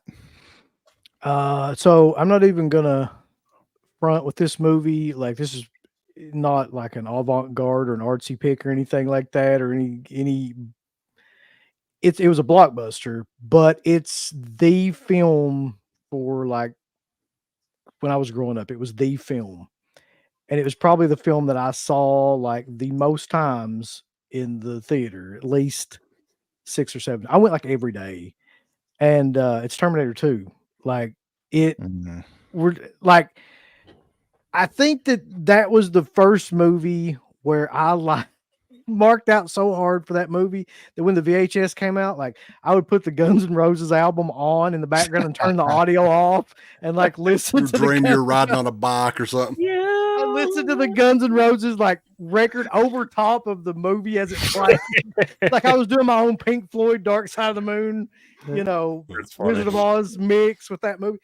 But dude, like, I can't really even describe how much of a phenomenon that movie was at that time. Like, everybody I know saw that movie and saw it like multiple times. And the special effects, which still kind of hold up to this day, at that point in time were just insane. And everything about it, just action scene after action scene, and just it was just it to some degree or another, like Batman was that a few years prior to that. Like, that was like probably the first big blockbuster that I saw. But when I was like in my teenage years and able to really like get into movies in a different way, like, it was Terminator 2. Like, it Was came it this at the exact right time. T2 was the movie that got Jim Cameron too big for his britches, right? That was like his first gigantic, like, success. Aliens was Yeah, but I think Terminator 2 was on. But Terminator 2 was like, Terminator 2 blew that out of the water in terms of like box office. But like, I mean, he had with Aliens, he had a huge hit. But I think that probably did make him kind of hoity-toity. But I mean, it was never the same after that, really. Yeah, he started like scrubbing out all of the grain out of everything. He's at home doing scrubbing all the fun out of everything too. I hate this. It's like, I want everybody's skin to look like T1000. Nothing will have grain ever. For me, like, T2 was like the first, like, Batman was an event movie, and like I remember it being everywhere and being huge and just like, but Terminator 2 was it almost feels to me like that was like the last true event movie, because like you said, everybody was talking about that movie. Everybody wanted to see it. My mother, who hated Arnold Schwarzenegger with a passion, was talking about Terminator freaking 2. And it was everywhere, but it just seemed like this cultural phenomenon. Like, we as a nation had to go watch. Embraced it. Yeah, exactly. It was very, very odd. Plus, though, that Edward Furlong in that movie would have been my age or right around the same age. I mean, so it all kind of like, he was at he was at an arcade. They're playing all the shit that like we did at that time, like, was in that movie. And it was. And you mentioned Guns N' Roses. Guns N' Roses was my favorite band at that time. Yep. So what was the song? The you could be mine, or you could be mine. Yeah. You could be mine. Yeah. You could be mine. I remember one time I went to Pizza Hut and they had that song on the jukebox. I probably played it 5 times. People were probably wanting to kill me. The great thing about pizza, you could just go in there and do that. I did that all the time. Yeah, they need to bring the jukebox back to Pizza Hut. Come on now. They need to bring Pizza Hut back. Well, I don't have it here. Well, I think they're bringing some retail, like the dine-in Pizza Huts, slowly back, from what I heard. But they need to, man. Pizza Hut's not what it used to be. They totally lost Mortal Kombat and play whatever you wanted on the jukebox. I want the red tablecloths back. I want the red cups. 100%. So, yeah. But if you think about Terminator 2, I mean, pretty much it's a perfect action movie. I mean, from beginning to end, like, great special effects too. They still hold up. Yeah, it's what how old is that movie now? Like 30, It came out 91, 92. 33 years old. Jeez. So, yeah. I mean, you think about how the movie starts off with him like coming in, and here's another thing people forget about that movie too. At that time, Dwight Yoakam. Dwight Yoakam. That time period, nobody knew yet that Arnold was good, like that he was going to be the good guy or whatever. Mhm. Like that wasn't really known because there wasn't the internet or anything like that, Right. until like the middle of the movie when he actually, saves Edward Furlong. Well, it's not the middle, but close to the beginning of the movie. Yeah. But yeah, that was a huge shock if you first went and saw the movie because you didn't really know what was gonna happen. Yeah. Yeah. Oh, man. No, it's a great one. Yeah, that is a great one. Well, let me ask CK and UB. I mean, you guys go back. Your friendship goes back way before Deadpit Radio. Were there any movies that you guys saw together as friends that had like a big impact on either your friendship or either on you guys wanting to start Deadpit Radio or anything along those lines? Yeah, I mean, well, the wrestling connection was the big thing that got us to become friends in high school. Okay. So this may have been right when we had graduated from high school and were going into college or whatever. And we started talking about movies and all this. And VHS tapes, that's what it was still then. Like, if DVD was out, we sure didn't have them at that point. But what was some of the early ones, Uncle Bill? I think The Hitcher was one of them that we watched together kind of early on. We used to go to the theater all the time. Even before we did the show, we would go to the theater and see like movies and stuff like that. I think, didn't we go see Identity together? Seems like that's one that I remember with like John Cusack. But the ones that I remember that we saw right before we started doing the show would have been House of a Thousand Corpses. We saw that one. We saw the Fog remake. We saw the Fog remake in the theater. God. Jesus Christ. We saw What an Fog experience. Like, so there were several of them that like led up, and then High Tension. We saw High Tension right around that same time. I think that was the one where we both walked out of it and we were kind of like, first of all, we were amazed that was around our area, but secondly, we were amazed that somebody made a film like that at that time period because it was so wild, inappropriate, and violent. We saw the Scream movies, I think. Well, maybe not the first one, but the sequels. We saw those together too. But yeah, I mean, we would like go to the movies. We would bring tapes and rent tapes and have these movie marathons and everything. And I know one of the funniest things that I can think of that we watched together was it was which we just did a commentary for Lucio Fulci's The Beyond. And we would watch these DVDs and stuff whenever my parents were like gone to church or whatever, right? They were going to church on the Sunday night. Here we pop in a DVD of Lucio Fulci's The Beyond, and the movie was over with, thank God. But back in the day, Anchor Bay Entertainment did cool little things like, I think they were called Easter eggs back in the day, right? Mm-hmm. And I was like, I heard on Horror DVD's message board that there's a little Easter egg. You can watch the Cat in the Brain trailer on here. It's hidden on this DVD. And my dad had just sat down and kicked back. He was a big newspaper guy reading his papers or whatever. And we played this trailer. And like I said, normally my parents were really cool about that sort of thing. They didn't care. But if anybody knows what Cat in the Brain is, yeah, it's out there for sure. My dad fucking threw a fit, man. He's like, get this filth out of my house. Turn that off, And so that was a memory. Were you there, UB, when he did that? Yeah. Oh yeah, it was the greatest thing ever because he would just lay over there in his chair and like he would read his newspaper and then like he wouldn't really pay attention to anything. But like that was on, and for some reason he was paying attention. And that might have been one of the first times he said where he goes like, "This is fucking trash." He was like, "Get this trash out of my house." Yeah. He just like there were certain things like that he would not like tolerate. Did you like being like the guest at the house, look over at him like yeah, like what? It was fun. I thought it was funny more than anything. My dad was so funny. You have to know the dynamic between Wes and his dad, and like some of the stuff they said to each other was hilarious. I just kind of sat there and laughed along with it, like there was nothing else. It wasn't like one of those deals where we were like scared or anything, because my dad wasn't that sort of guy. No, but just the way that he reacted was so great, and I'll never forget it. yeah. Oh man, that's funny. You brought up Anchor Bay, and of course that just brings back so many memories of Anchor Bay in their heyday and what they were doing for the genre and for horror fans, and introducing us to like Lucio Fulci. All that's the how I first Italian saw horror Fulci. stuff. That's Yeah, how I first saw Dario Argento was all Anchor Bay.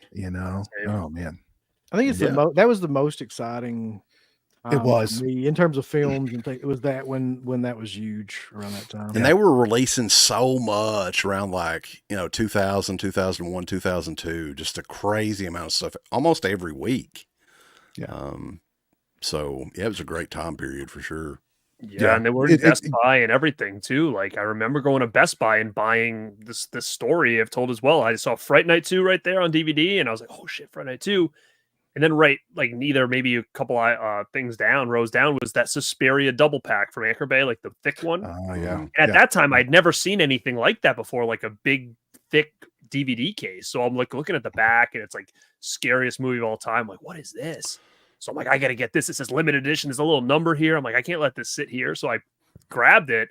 That was my first introduction to Suspiria, was from Best Buy's Anchor Bay, that double disc. Best Buy, they carried some crazy shit back in the day at Best Buy. Uncle Bill, and we've talked about this before, picked up the DVD box set of the guinea pig movies at Best Buy. Best Buy? Yep. Wow. I mean, Unearthed Films was getting stuff in Best Buy. It was such a weird, magical time. It really was. That doesn't exist. With Success of Terrifier, they're going to be bringing back guinea pigs. It's going to come back. Yeah, that's true. Lionsgate's like, where's those guinea pig guys? We got to get the nail on the head. You hit the nail on the head with exciting, because that really was an exciting time to be a horror fan. It was broadening your horizon, because I thought I'd rented everything from the video store. I thought I'd seen it all, and it was like, well, no, there's so much more. There's a whole other realm of horror out there from across the pond, and people who are doing things like you've never seen before, right? And just random stuff that may have been US release that didn't get out. Like there was one that Uncle Bill, I think it was Uncle Bill, had the DVD of Anguish, which I brought this up a few times, but I just recently rewatched it for the first time in many, many years. Dude, that needs a re-release so bad. That movie is freaking amazing, I think. With Zelda Rubinstein in it, she's freaky enough. But, just stuff like that, just random releases of stuff that you may not have seen, stuff from other countries, all that stuff. Yeah. Anchor Bay and Blue Underground. The funny thing about those two companies to me was like, you thought like you were a horror nerd, but it turns out like those companies were just like uber horror nerds, or just uber film nerds that just released things that you had never heard of. Like they knew all the stuff that you had never heard of, but they kind of had their finger on the pulse of like what, people would like that liked cult kind of films. Well, they're limited editions too, man. It was different than nowadays, because what a big limited edition for Vinegar Syndrome is like 10,000 or something like that. Yeah. Back then it was like 100,000 on some of these limited editions. So it was a different time period. Yeah. Well, and Garrett brought up something like that. Anchor Bay introduced like extras and special editions, and I remember the tin sets and the tin sets like that. Nobody was doing anything like that. The cigar box, the Wicker Man cigar box. They created physical media collecting. That's how it started for me, was the Anchor Bay stuff. And it got to a point where you knew you were a horror fan, and for me, it was like I was just looking for the little boat. Like I didn't know what the hell. I still do. If I go, and I would be like, oh, there's Anchor Bay. And like, I would trust the label, right? So these are a lot of things that I was being introduced to at the first time. And the only reason I picked these things up is because I saw the Anchor Bay logo, and that was just good enough for me. I trusted that. And there's not been that kind of find that now, right? Oh yeah, I was going to say there's not been that kind of I don't know what you'd call it, brand loyalty since then, really. Well, 100%. I think Vinegar Syndrome is, but it's just people. They're close. People are wrong a lot of times. It's on a much They're wrong. smaller level though. It's Like like, they have their own like cachet of people that buy all of their stuff, but unfortunately, like the majority of their stuff is horrible. So Yeah. Well, that's the Sure. problem is I think that they have the brand loyalty, but it's like a 50-50 shot, right? Like you're playing roulette Yeah. with them, which Yeah. I Yeah. love Vinegar Syndrome. And, obviously we do shows about them, but it was different. You're getting, like you said, Suspiria, Opera, we're getting the Beyond from Anchor Bay just based on a little logo. And then you go to Vinegar Syndrome and you're not sure what the hell you're gonna get pulling, Annie right? Lee's meat pies, and Yeah. you're gonna get. which you love. I did love, but Yeah. like, yeah, you're not about gonna get the same. My quality. favorite of all time, baby, Lust in the Dust, if you will. You get that for sure. Yeah. That's Uh, right. Yeah. Oh man. Well, let's talk about. I want to talk about the origins of Deadpit Radio, because I've been asked many times about how my channel started, and I always say it goes back to Deadpit Radio. I saw an article on Arrow in the Head. I don't remember what the article was about, but they had linked to you guys to your website, to an interview that you'd done. And all I remember seeing was the name The Creepy Kentuckian. And I went, oh, I got to go there, see what's up with that. Mhm. And what I discovered, particularly from the message boards, was like, because, my being a horror fan in Kentucky, in my part of Kentucky, I was the one. Like there were kind of fair weather horror fans. Like, yeah, I'll go watch whatever the next big horror thing is. But like, if I wanted to talk to somebody about Peter Jackson's Dead Alive, it's not happening. You know what I mean? Or if I want to talk about, something more obscure, it's just not going to happen. But then kind of what I discovered was like, oh, well, there's a whole, there's a lot of horror fans in Kentucky that were just, we're there. We're just kind of spread out maybe a little bit. But that's, and then that from the website to your YouTube channel, that I discovered some other people who were talking movies, and I was like, I'm just going to throw my 2 cents in. And all these years later, like here we're still doing it. So, I've always thrown that respect at you guys and said, there wouldn't be my channel without Deadpit. So take us to the beginning. When did you guys first decide? And what, CK, was it you that went to Uncle Bill? Uncle Bill, was it you that went to CK, or did you both kind of come up with like, hey, let's do this? I'm gonna let him tell this story because he gets pissed off every time I tell it. He's like, "That ain't right." So you go ahead and tell Okay. it. Well, I mean, Piers, I appreciate it too, for sure, man. I mean, as far as huge successes on YouTube and everything, I mean, you're one of the biggest horror channels out there. So we appreciate you saying that. But as far as Deadpit started, man, again, we went back to wrestling. I used to listen to these wrestling radio shows online. This was before podcasts. This podcast wasn't a word in 2005, as far as I know. At least to me, it wasn't. So there was this little show in Canada called Live Audio Wrestling that I used to listen to on a pretty much regular basis all the way back until like the late 90s. I don't know when it started, but I mean, I'd listened to it for years before we started the Deadpit show. And Uncle Bill and I were close friends for a few years. We both had common interests in this similar music, movies, the wrestling thing, and all that. And I was like, and this is probably a year before we started doing the show. I was like, well, why don't we try to do like a horror talk radio show where we talk about these movies and the news, and we can review movies and maybe eventually get interviews and stuff like that. And I think the big thing with Uncle Bill at first, and kind of me too, was our accents. Because back then, I mean, we probably even had thicker accents than we do now, if you can imagine that. So it was like a good year. We were kind of, brewing this concept. And we had the equipment, which is this is hilarious too, because you guys probably weren't going to believe this. These are the exact same microphones that we started the shows with back in the days. So stuff that we had left from doing music together, we used that. We bought like, service space and everything, or server space and everything, and gave it a shot. And it took a little while before it, kind of took off. Back then, the internet was kind of like the wild, wild west too. Mm-hmm. So you didn't have social media or anything. We're talking, again, 2005, man. It was almost 20 years ago. And I was just, posting stuff here and there and everywhere. And I think the thing that really got us noticed was the first Friday the 13th special show that we did, where we got interviews. I think Betsy Palmer was on there. Paul Kratka was on that. And I think Harry Manfredini was the other one who, great. I love Harry Manfredini. He's such a great guy. Anybody has a chance to meet him at a show or anything, go for it. But I think that's when it really took off. What say you, Uncle Bill? I can remember like exactly where I was and exactly what you said.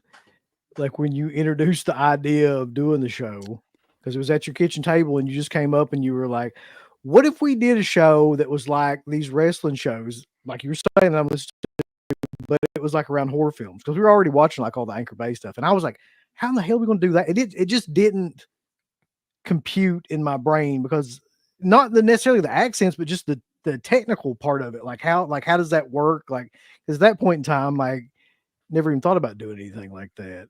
And then the first show, man, is just, it's another thing too. If you go back and listen to the first show that we ever did, it's just basically us like going off on everything. It's almost unlistenable at this point, too. Yeah, we were getting out of breath. We were so excited to talk all this shit. It doesn't have a format or anything to it. It's just us like going crazy, like, just talking shit about all kinds of different things. But yeah, I think that, like you were saying, the Friday the 13th show caught on, and then like just the format caught on. The format of like doing the same, and we basically had an interview like almost every week or every other week or something like that. And then you had the reviews and we eventually started taking phone calls and stuff, and that was like a big thing. It just caught on that way. And it was, see, at that time, like the only other comparable thing I could say would be Rue Morgue Radio, and Rue Morgue Radio was not like us. Like they were playing like classical music and like all this stuff in between like these segments, and then somebody like would come in, Stuart Andrews or somebody would come in, and he would like espouse all this jargon that didn't really, make much sense. Like he was very like hoity-toity about, horror films and stuff like that.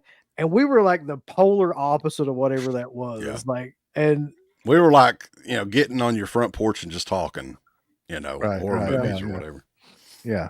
So it just caught on. I don't know. It was just that, and I think horror films were at like a rebirth period because Eli Roth and all that stuff and Saw had all come along, and the torture porn era began at the exact same time as we did that, first show. So, well, let me ask you, Garrett, do you remember when you first heard Deadpit Radio? I don't remember how I came across them. I really don't, but I mean, it really, from someone from the Northeast, I mean, when I heard these guys for the first time, I was mind blown. I wasn't sure if this was like a gimmick. Like I really didn't know what I was hearing at the time, because their accents were so thick back then. And they were, even at that time, they were doing a lot of the voices, the high pitched voices was another thing, so I wasn't sure like what was real, what wasn't, but same thing, like they said, between the style of music, wrestling, horror movies, like I felt like they were like me, but from wherever the hell they were from at the time. They said they were from Kentucky. I didn't know. I didn't know if this was all just like a work or whatever. I wasn't sure. So I just listened, man. And I got a lot of, I was collecting. So I was like listening to what they were saying about maybe there was movies that I hadn't seen, and I was taking notes, and, it just became a weekly thing for me. And I would listen to it every week. And, that's how I kind of came across you. And, I was in the message boards, but I wasn't posting. I was just kind of looking at them and like, again, writing down movies that people were talking about. Okay, this one they said sucks. This one's good. And it's interesting to see all the names that are still out there of the names I remember from those boards, like Jay the Stingray and all these other people, like maybe even Rambo, maybe. Yeah, he was there. Obviously, you, Piz, and these are all just names I remember looking in on and watching the conversations and, like I said, taking notes. And that's how I kind of came across everybody. And I was just a fan and a listener for many, many years. And a lot of things, that they had talked about just really resonated with me because, like I said, I had friends that were into horror. My uncle was into horror, but I needed more people that were like digging deeper into the genre. Like my friends only liked specific stuff. So I couldn't really like them to sit down and watch like you said, like Cat in the Brain. Like I couldn't do that. So I needed to find more people that were interested in this stuff. And that's kind of where they came in. And it's crazy to think that I was just a dude from the Northeast listening to these guys from down South on the radio every week for years to be sitting here right now. Like it's crazy how things kind of all connected, I guess. Cause even with you is like, I remember your first YouTube show. Like I remember it because you were somebody that I knew from Deadpit. So then when you started the YouTube channel, I remember like watching it and subscribing, and we had chatted in the comments a lot. I think we made trades and I sent you some shit. Like, and I was just a guy watching the stuff. And, then Wes and I connected. I heard him talk about something with fitness on the show, and I reached out to him, and that's how we started to connect. And it's just crazy to think how this all kind of went full circle. The wrestling thing that we all did together, the WrestleManiac show and all that, which I think I was doing that after like we had quit Deadpit for a good, 4 years or so. Yeah. And then we were doing the wrestling stuff in between that, I think. Well, take us back to, and I mean, you guys did some excellent interviews, like your Bob Clark interview. I think I listened to that one at least 2 or 3 times. That was a great one. And just, every time I mention Bob Clark, I'm just like, it's just such a tragedy that he's no longer with us. And what an underrated filmmaker he was. The John Carpenter interview that you guys did was phenomenal. That's one of the few John Carpenter interviews I've heard where he's actually talking about his movies. And like, I think maybe because I think the fact that you guys were from Kentucky and you guys weren't hoity-toity about it, that he just was like, okay, I'm having a conversation with some regular guys. Because I've seen so many interviews with him where you can talk to him about movies and he's right there with you, but then when you start talking about his movies, he just zones right out. You guys got him to talk about the movies. And it's very odd. I agree with you on that one, on that particular interview, because I don't know if we guys got him at the right time of day or if he just, got done playing Halo. I don't know what the situation was, but like, you're right. Caught him on a good day, I think. I've watched probably 100 interviews with him, and most of the time, like you said, the minute you start talking about his movies he just gives 1 or 2 word answers, or he'll just like be mean almost, like he'll just, shut down or just be a jerk. But there was something about that he just, maybe it is what you said. Maybe he just knew these guys are just fucking like 2 hillbillies that just really love film and love my films. Maybe he just kind of lightened up. I don't know. Well, you got to remember too, this was like 2007. So he probably wasn't doing a whole lot of like, and that's the thing. That's what we said, gimmick. It was a horror talk radio show. So this is before podcasts. Like you say podcast now, everybody's got a damn podcast. Right. And back then, it would kind of shined it a little bit up to say, hey, we're doing this radio show. It's internet radio, but it's still a radio show. And, but I think now that he gets asked so much and he does so much at these conventions and stuff, I would say at this point, it'd be pretty much impossible to get a decent interview with him. Yeah. When you guys look back on all the shows that you've done, what were some of the interviews that really stood out for you guys? I mean, good or bad? Either way. To me, the best ones were like, honestly, Savini, which is bizarre too, because like when I met Savini, it was a horrible experience, but like, to talk to him was great. Romero, Carpenter, oh God, man. Angus Scrimm was a good one. Mm. the one interview that there's two interviews that I'll remember forever, and they're not people that normal like people would know, I guess, but like would probably be Gary Clark because he talked for like 3 hours straight. And I just remember, I'll never have the image out of my head of CK just eating like pancakes and sausage while he was talking and everything, because he didn't give you a chance to interject anything. So he just started eating breakfast. We're talking, came back. Legit. It's like, 2.5 hours long. That interview was. It wasn't really an interview. He was just sitting there. He was like telling us his entire life story from starting at the age of 3 or whatever. And geez, the other one would have been Lou Perryman, because of the fact that number one, he said something that like a quote that we still use. He's like, he said to us when we answered the phone, he's like, "Doesn't sound like you boys get to town too often," or something like that. Yeah, I've used that line since then. It was great. I do remember the Lou Perryman interview. That was a really good one. He seemed just like a cool guy. Yeah, and there's so many like longer after that too, that all that happened with him, and it was just so surreal. When we started doing the Patreon page a couple of years ago, and I started re-uploading, which we put some of the raw interviews up there on the Patreon page. I don't throw anything away. I have all this shit. And I'm like, did we interview them? Like, I didn't remember. I totally forgot that we had interviewed Sherry Moon Zombie. And I was like, oh yeah, we did talk. That was a horrible interview. That's probably why you forgot it. Because she clearly did not know what she was doing, nor did she want to talk to us. If you listen to that interview back now, you can tell. But like, she was nice enough to do it, I guess. And she was doing that Total Skull or something at that time, like her clothing line. Yeah. I think. Yeah. Yeah. There was a bunch that we had done that I was like, I had no recollection of doing these at all. Zach Galligan was another one. Zach, I don't remember doing that to this day. Okay, what were some of the worst? Were there ever any that like you did and you're like, yeah, we can't post. This is just so bad, we're not even going to post it. I mean, I can't go into detail because it was the last interview that we tried to do. Yeah. And it wasn't really her fault. So I did a 30-minute interview with Shelley Duvall, literally a month before she passed away. And Scott Goldberg, who, the Forest Hills and all that just recently came out. He's been a long time supporter of the show and everything. Man, she was bad off. Like I tried with that. I got a couple of good lines here and there, but there's no way I would ever air the whole interview. Never going to happen. And that was that was back in the summer, I think. Okay. Yeah, but as far as somebody being purposely awful, what would you say, Uncle Bill? There was, Bill Olsen was crazy. And he was the only person that ever like came back and was like, God rest his soul and everything now.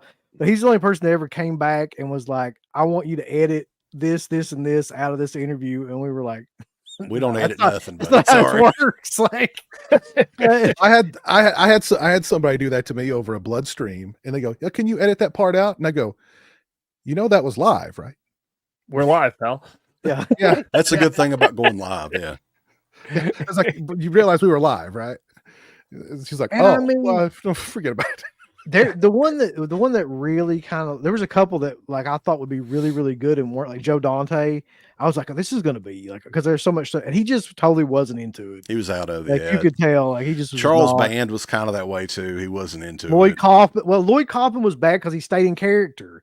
Like he wouldn't talk about the films. He was like playing that damn character, and it was like, dude, like that's just not. You can't get anything out of this, Yeah. And speaking of being in character, I legitimately believed for a long time that CK, you worked in the mines, and that Uncle Bill, you were a janitor. I legitimately believed that for a long time. A lot of people did. Yeah. So I remember thinking like, Uncle Bill's got a lot of wasted potential. He could be a limitation. knowing that documentary came out, you're like, damn it, I was wrong.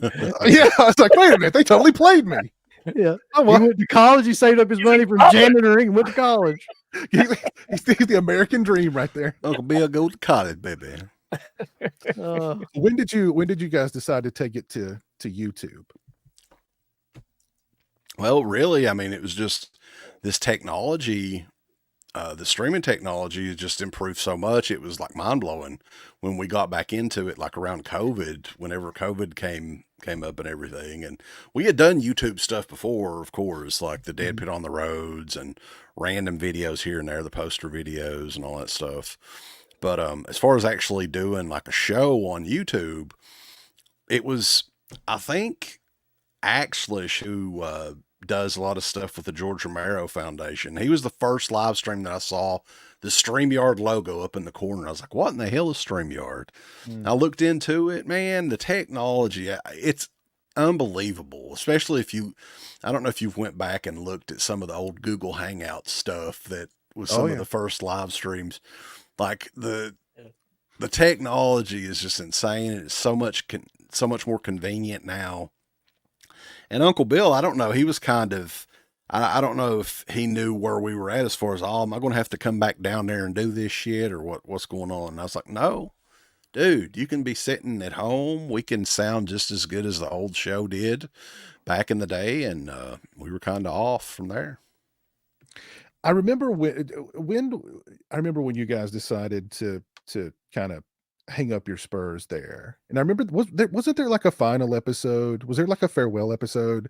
I seem to remember there was being like a farewell episode. I swear to God, man, like I cannot remember that episode. Like I know it exists. I don't. You were so remember checked out at that point. I don't remember anything about it. I don't remember what I said. I don't remember what was on it. You were done, Like, dude. Here's why I think I've been told it's really bad, but I don't remember it. Thank God. Maybe it was like trauma, like you just kind of like repress it. the only way that- that's what I'm thinking, man, because the whole time I was doing that show, I was like, this is not it. I knew that we're not going to end it this way, right? So I think we tried coming back once before very briefly, and it wasn't time because, man, we were burnt out. Like that was the big thing with us. We had done it for so long, for so many years on a regular basis, and there wasn't really anything super interesting in the genre at the time either. So we were kind of like, I know we just needed some time away, and it was a good probably 4 years or so, and then the COVID thing happened, and we were stuck at home. So it was one of those deals. I remember there was a lot of people. When I would stream during that time, they would, I miss Deadpit. I miss Deadpit. Have you heard from Deadpit? What's Deadpit? Where's Deadpit? What are the, And so there was definitely, you guys had left, you'd left. It's definitely a mark. People were for missing sure. you. Yeah. You left a mark and people were missing you. It's so weird, man, because I was talking about going to Scarefest and down there, and I just walking around saw 6 or 7 people that used to listen to the show. Just like it was so bizarre. I don't feel like that really goes away. You know what I mean? Like once you're a fan to the degree that you're listening to our show, like you stay a horror fan pretty much your whole life because these people are still going to the shows. Like they're still going to the conventions, and you see them, and you're like, oh my God, like just like being back in the day. But I totally understood the burnout. I mean, I totally understood it. And I mean, you guys had other things going on in your lives, and who who's left to interview? You've talked about horror for so many years. You've interviewed so many people. What else is there to do, really? So, it was when we quit too, like he was saying, it's a really shitty time for films. Like everything was just cannibalizing everything else at that point. It was really like all like remakes and sequels, and there was nothing exciting going on at that time at all, too. And like there really wasn't anybody that I wanted to interview. I mean, the people that I wanted to interview either would not do it or had passed away. And that's, well, what really sucks is like, dude, what was it? If we could have interviewed Wes Craven had we only talked about The Hills Have Eyes 2, the newer one. And what would have been the point of that, though? I mean, yeah. So that would have, I was like, no, I mean, we're not going to do it that way. We'll do it one day for sure, which we never ended up doing, but yeah. I get a lot where, well, I don't want to say a lot, but I've gotten several where the person will say, yeah, I'll do it, but we can't talk about the past. we could, and it's like, okay, well, what are we going to talk about then? Or like there was one guy, he's known for 2 movies. He's done more, but he's known for 2 movies. And he's like, I won't talk about those 2 movies. Well, what are we going to talk about then? Yeah. Like literally. So that's something that I've run into on a few occasions with people, is I don't want to talk about the past, or I'll they try to kind of segment what they want to talk about. And I don't know. It can be. That did happen a couple of times where like people were just like, we just want to talk about his upcoming project or whatever. Yeah. We always turn those down too. Yeah. Because it's like, what the hell would be point really? Because it was always something kind of horrible too at that time. Which, like the project. well, the one that we did with James Wan back in the day was kind of like that, but we went ahead and just did it. We asked what we wanted to anyway. Well, the only thing about that one was they gave us a set time. Right. They didn't really tell us what to talk about, but they were like, you've only got like 20 or 30 minutes. And the damn PR person was in the background listening in as well, which, what the hell, man? Like, Yeah. That's funny. Yeah. Well, Garrett, and I remember many an occasion where if it wasn't all 3 of us, it was us individually encouraging you, start a channel, Garrett, start a channel. You should do your own channel. You're like, no, I'm not good. No. And then eventually you took the dive, and you've taken to it swimmingly. The channel's great. You're growing really well, and the content you're putting out there is fantastic. What was the tipping point? Because I remember encouraging you on a number of different occasions, and I know the other guys did too. What was the tipping point? It's the same thing like you said about them, is that when people ask me about this channel, these 3 people right here is pretty much the reason that I have one. And, more or less, I think I would say you and Wes, because I didn't meet and ever talk to UB until I had already started a channel. Like, we just never connected. I connected to both of you guys. I was very close with Wes. They had stopped doing the show. And of course I was heartbroken at the time. I was like, when that ended, and then, Wes and I had connected, and he knew I was a big wrestling fan. And, then we started that wrestling show for a little while, and that kind of ended. And, I've always been toying with the idea of doing a YouTube show for probably 10 years, but I always had an excuse. I'm too busy. I don't have the right tech. I've got the movies, I got the knowledge, but I just don't think I'm ready. And then finally, when COVID hit and I was bored and I had the tech because I had to buy all this stuff for work. And, Wes had said to me, like, I think I want to try to bring the show back. I don't know if UB's down, but, I really want to do this. Why don't, you start the channel and we can keep each other accountable and see where this goes. And that's kind of where it took off. And I knew if I wanted to do this, and I felt like I was kind of the new guy and the new kid on the block at the time, I had to try to be different. If I was going to put my efforts into this, I had to stand out. I had to do something that maybe people weren't doing, because I knew I was just going to get lost in the shuffle, because everybody that was out there at the time were been doing this for many, many years. So, having you guys at first to kind of stream with made life a little bit easy for me, of course. And then obviously UB kind of came into the fold once he realized that StreamYard was a thing, and he can do stuff, from his house. Because I can remember that first time we ever streamed together with him, he was sitting in a room, maybe that room, but it was like empty, So that's kind of how this all started for me. And it's just, luckily I'm still in my head kind of new in comparison to, like, obviously you guys, but luckily I haven't run into the burnout yet. But I can see, it's challenging because you're trying to juggle life and stay consistent. And staying consistent is the big thing. Consistency and creativity is what I tell everybody is what's going to keep the channel running. And sometimes time is really the hardest thing. And that's why I've really kind of built a little bit of a base at 11:30 at night sometimes on like a live stream, because I don't have a lot of time. Sometimes I work late, and other things going on. And it's better off like when everybody's asleep, I can just come on here and try to do something to keep the channel, alive. But it's been great. It's honestly still like the best part of my week is doing these shows and interacting with you guys and interacting with the chat and coming up with cool ideas and meeting new people. Like it's weird to say, but it's almost like now that I'm in it, it's almost like I'm meant for this shit. Like there's something about it that I just feel like works. and everything is kind of worked out really well up in this point. A lot of things have happened organically, which I'm like, okay, there's something here because this wouldn't have worked out this way. And I love it, man. I really do. And I don't plan on stopping anytime soon. So thanks to Garrett, our female listenership has went up to 7.9%. Dude, mine's at 20%, man. Damn, Garrett's just a chick magnet up there.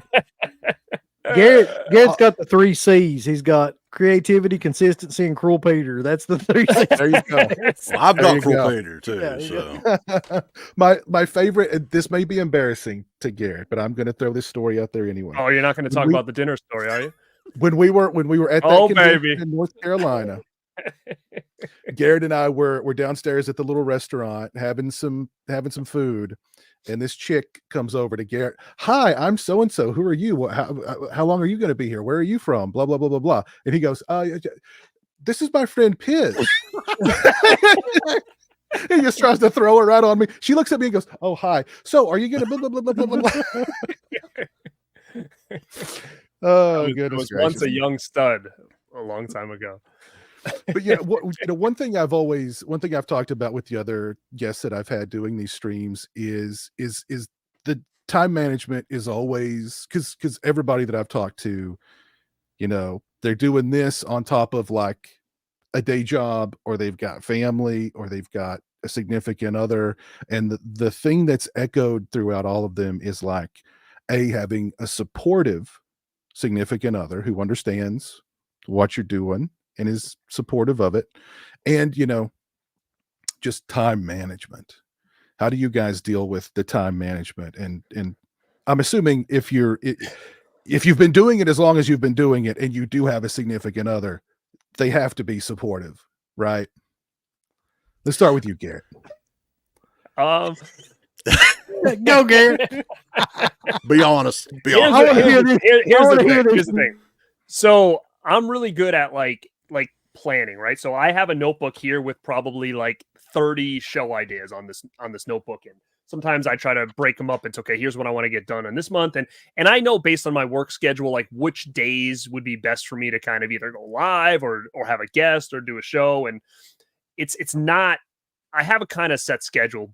But obviously, with life and work and all that stuff, there's a reason why I go on here when everybody else is asleep, to avoid the eye rolling and all the huffing and puffing shit. Like, that's why I created Rad Up All Night, because like, it's the only time that I can, like, I'm not bothering anybody because I'm going to come and do this. So it's not that simple, and it does get hard. But like I said, to me, this feels so right that I'm going to just do it. And I have to just see what happens, because it just, like they said, like I did pro wrestling for many years. I was a contender to be on the Real World when I was 24 years old. Like, this shit has always been there. It's just that now I have a creative avenue to kind of do it from home instead of, being out and about. So, I mean, this feels so natural for me that I think there's something here, and I want to continue with it and continue being creative and evolve and whatnot.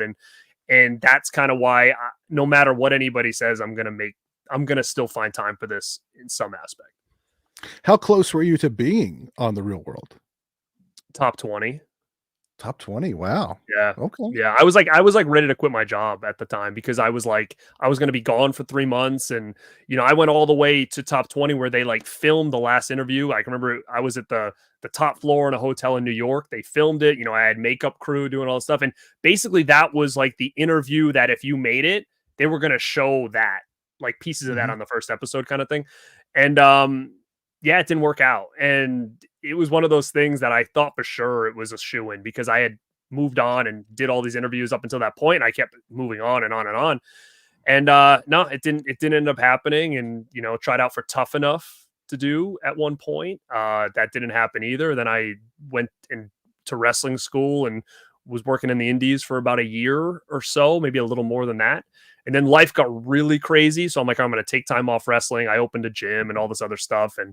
And then I never went back. And it was one of those things I kind of regret not going back to it. But at the same time, everything happens for a reason. I wouldn't be where I am now if some of those things worked out. So who knows? So I'm happy where I'm at, and this is just a new avenue that I can kind of take, those skill sets or whatever, and have fun with all these an audience, I guess.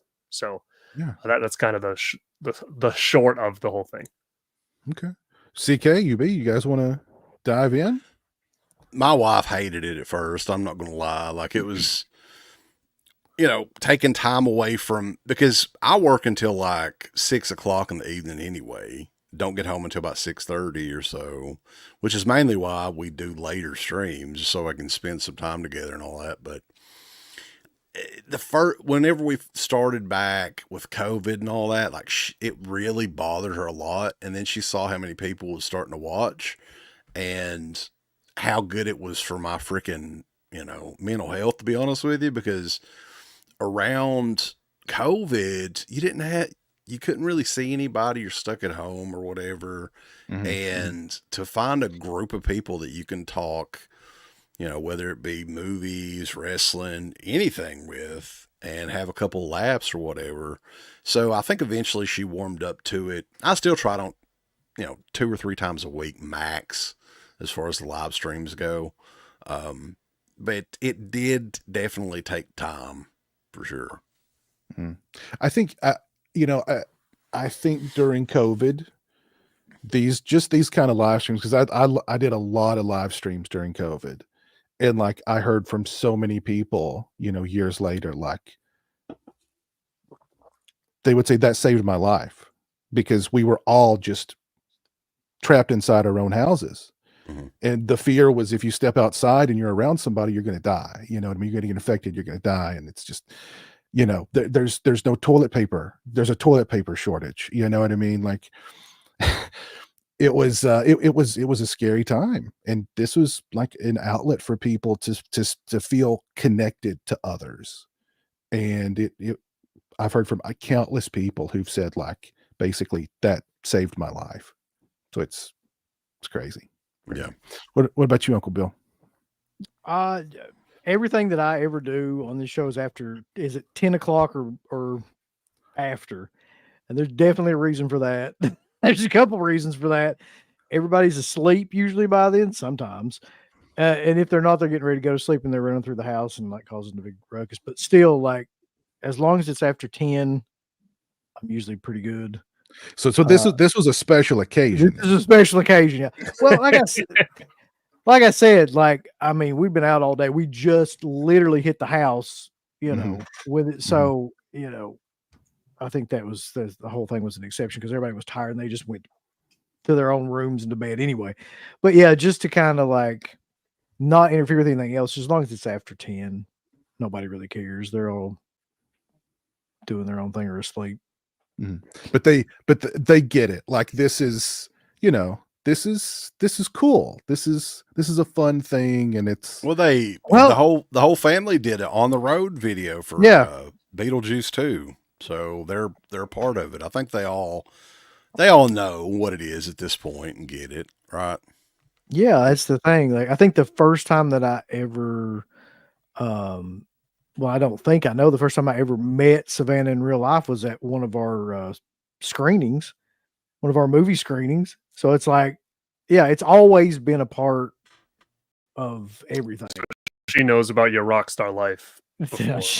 Exactly. Yeah. I always liked Uncle Bill. He was living that rock star life at those, like, at the conventions. He was dating Tiffany Shepard for a while. I mean, it was awesome.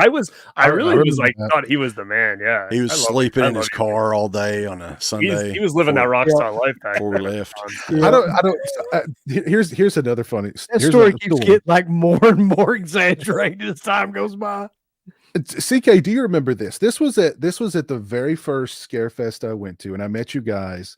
There was an adult performer there, and she was a plus-sized adult performer, and her specialty was sitting on guys' faces, and she was very attracted to Uncle Bill. Do you remember this? Yes, CK? I know that. Yep. Yeah, I know. Oh my God! He told you he was the man, dude. He was always getting the Speaking of like repressing memories, I completely forgotten about that. Yeah, the girl had tattoos all over her, right? You're exactly tattoos all right. over her. Okay. Yeah. but she was into some Uncle Bill. Yeah. I think if she'd had her way with you, Bill, you probably wouldn't be here today. No, You it'd would have have been it. suffocated. It'd have been like a Rikishi dangerous situation. Yeah. I can still remember towards Stink the end of the face, show, like with them, and I was listening from afar. It must have been about a convention or something, but you guys were doing like screenings at conventions of like different movies, and I can remember you telling the story that UB like didn't even make it. Like he was so hammered that he couldn't. Dude. That he couldn't even. I used to think to myself like, this guy's a wild man, dude. Like he's living that rock star life, boozing and chicks, dude, all the time. Back at that time period, yeah. Every time, I don't even get into it. It was bad. He was the cracker bottom playboy back then. There you go, the man. So funny. Oh.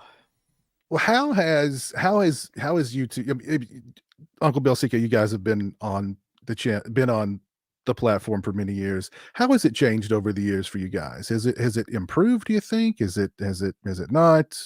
How could the platform improve? God. What do you think? I mean, to me, it's way more corporate than it was when like we first started out into it. Like the big thing, like I was talking to, you remember Miko McCobb back in the day, who did one of the early YouTube horror host shows, and you could do like video responses to anybody back then. Yeah. And that was a good way of getting your channel out there and getting more people to see your channel. And they took that away. You can't even message anybody on YouTube anymore, can you? No.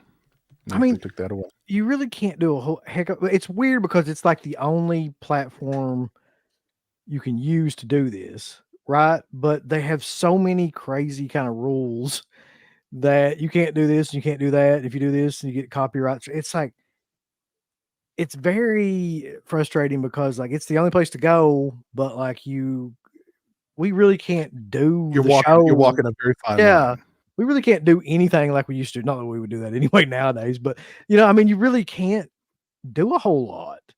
But because of the way they got things set up, and it's so weird because you look at some of these bigger channels and they're showing, 20, 30 minutes of clips of things and, and talking about it. And then we do a Cruel Peter trailer and get copyright. It doesn't make any sense. Like their rules don't make any sense either. So, but the first time that we used YouTube for anything was when we used to put up those silly ass hillbilly horror theater things that I can remember. And like, that was the first kind of, which were just like, you just did little videos or something. And like that stayed up for years. And then like, it was only like the Pet Cemetery one. Yeah. Yeah. And we used like whole clips from movies and stuff. So YouTube used to be like, you could just do whatever. And then nowadays, you put that up and it gets taken down in 30 seconds or something. So. Yeah. And Garrett, you're still, relatively new on the platform. How do you think the platform could improve? See, I wasn't around for a lot of that stuff, but I like the idea of being able to message people directly from their channel to channel, because sometimes when you want to talk to somebody, you've got to find if they've got an email, maybe they're on Instagram, and then you try to DM them on Instagram. And if they're not friends with you, it might end up in some kind of like spam folder. So sometimes it's hard to interact with specific people that you might want to interact with, where I think that if you had a feature, that would be cool. And I know we've done this before, and I guess this was a big feature back then where you do response videos. I think that's kind of cool too, because I think it helps with keeping content flowing and connected. And, if you put out a video and someone responds to it, then, it becomes a suggested video for someone else to check out. And I just think it's kind of like a cool little way to shout people out, doing things like that. So I wasn't around for that, those response videos, but it seems like a lot of people really enjoyed those. So it would be kind of a cool way to be able to interact a little bit more with people, because sometimes it is a little bit hard to interact with other channels unless you can kind of find them on a different platform and go from there. But other than that, I find it's been pretty easy. Like as far as, I'm not the biggest tech guy. Certain things I'm okay with, but like I was even thinking, I'm looking at your stuff now. Like is this StreamYard that you're running or no? Yeah, it's StreamYard.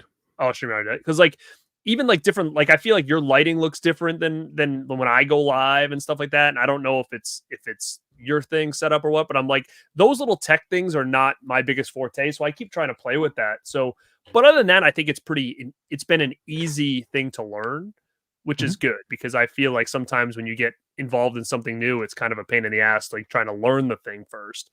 And this is pretty easy. You click a link, you show up, and everything kind of works, for Yeah. you. You know, So one there thing hasn't been a though, lot of changes since I've been around, I don't think. the Google Hangouts, the one thing that they did that I wish StreamYard would do is whenever someone talked, they were full screen, right? That Yeah. seems like something so simple that they could offer as just an option to do it on there, especially like when you're doing these blood streams or we're doing the interviews and stuff like that. It automatically, gives them. Yeah. Yeah. But That really was a great feature of Google Hangouts. That really Yeah. was. I Let's- like that would be cool too, for sure. Yeah. Well, do you guys have any words of advice for anybody out there who may be considering starting a channel today? Any words of encouragement or advice you would offer them? Garrett, you're the newest to the platform. What words of advice would you offer anybody? Number one, I would say just start. I think I kicked myself in the ass for not starting when I really wanted to, and it took me forever. But again, I'm not anybody that's going to regret. So I'm going to be like, okay, everything's going great. So maybe it was right place at right time. But who knows what it could have become if I would have started when I really wanted to. So if you feel like you want to start, I would say just do it and then work out the kinks from there. And like I said before, the biggest thing is staying creative and consistent. Those are the two big ones that are the hardest, I think. Creativity is hard because, it seems like everybody's done stuff. So you don't want to be like, oh, this guy already did this. And I get that way a lot too. So a lot of times I'll have things down and all of a sudden someone will just happen to do something similar to what I want to do. So I'll like cross it out and be like, oh, I don't want to feel like I'm copying them. And that gets hard because there's so many content creators out there.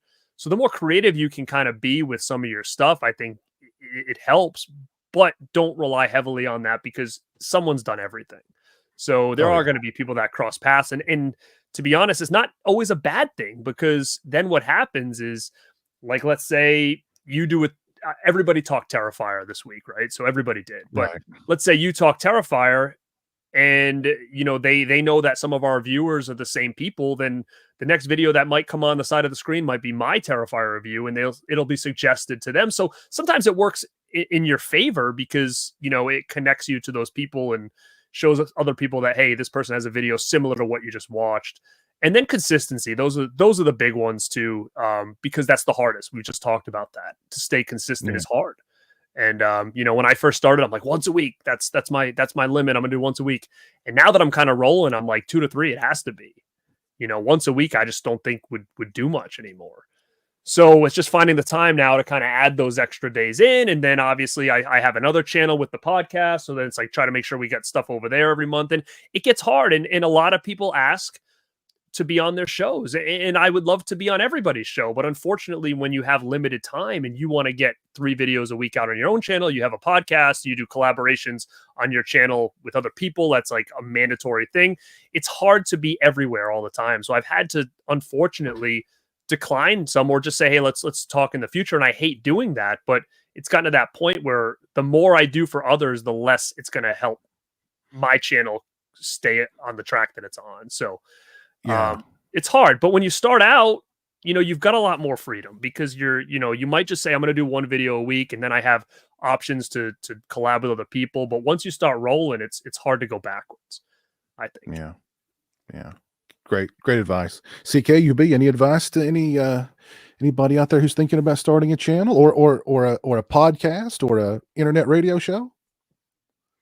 I agree with Garrett, pretty much everything that he said, but one thing that I could add to that is be honest, right? You're doing this for fun.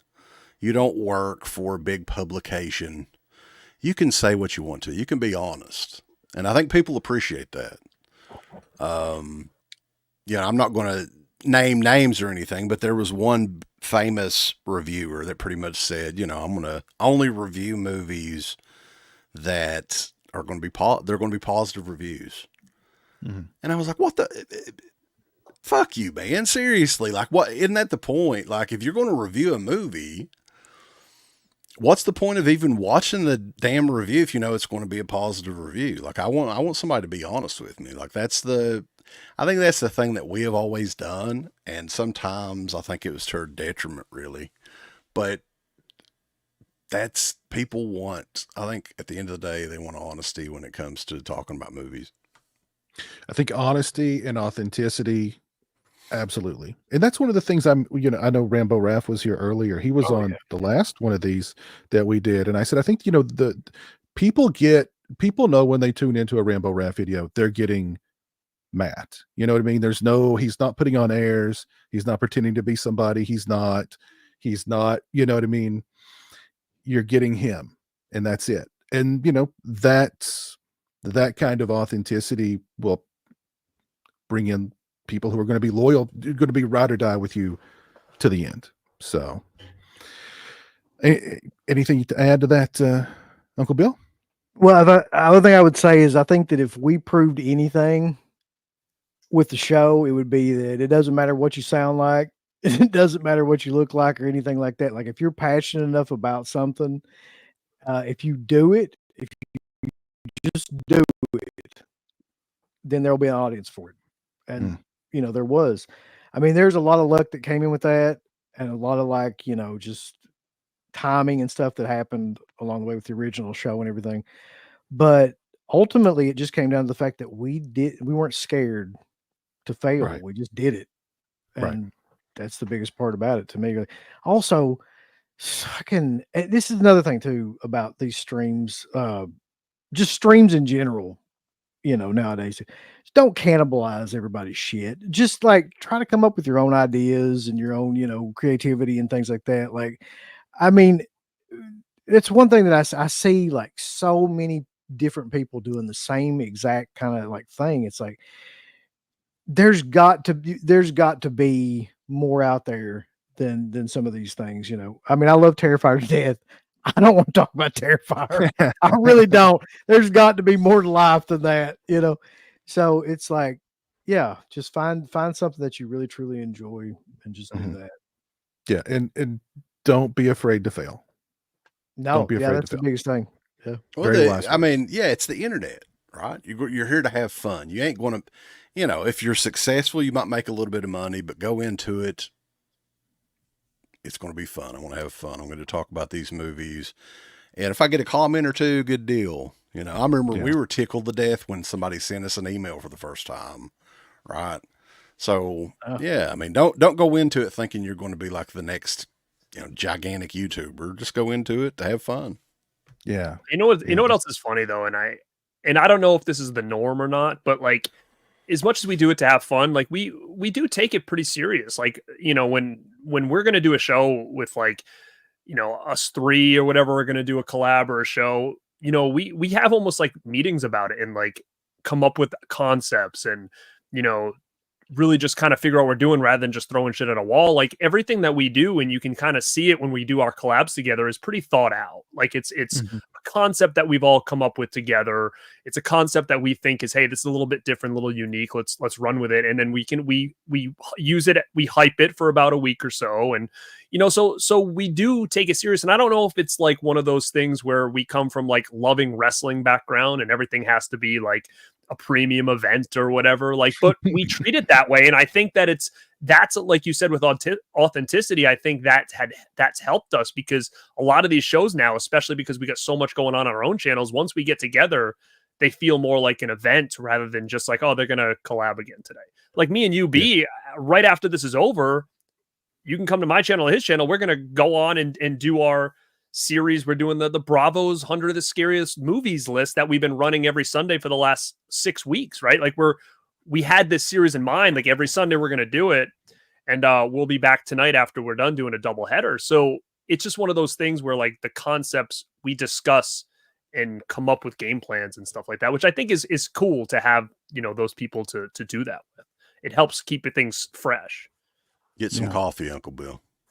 I cracked this open. That's well, let's go ahead and wrap things up. Then I think we've discussed a lot in these 2.5 hours. CK, where can we find you on social media and what's coming up? What you got coming up for us on the Deadpit YouTube channel? Sure. Deadpit Radio, Into the Deadpit on Instagram.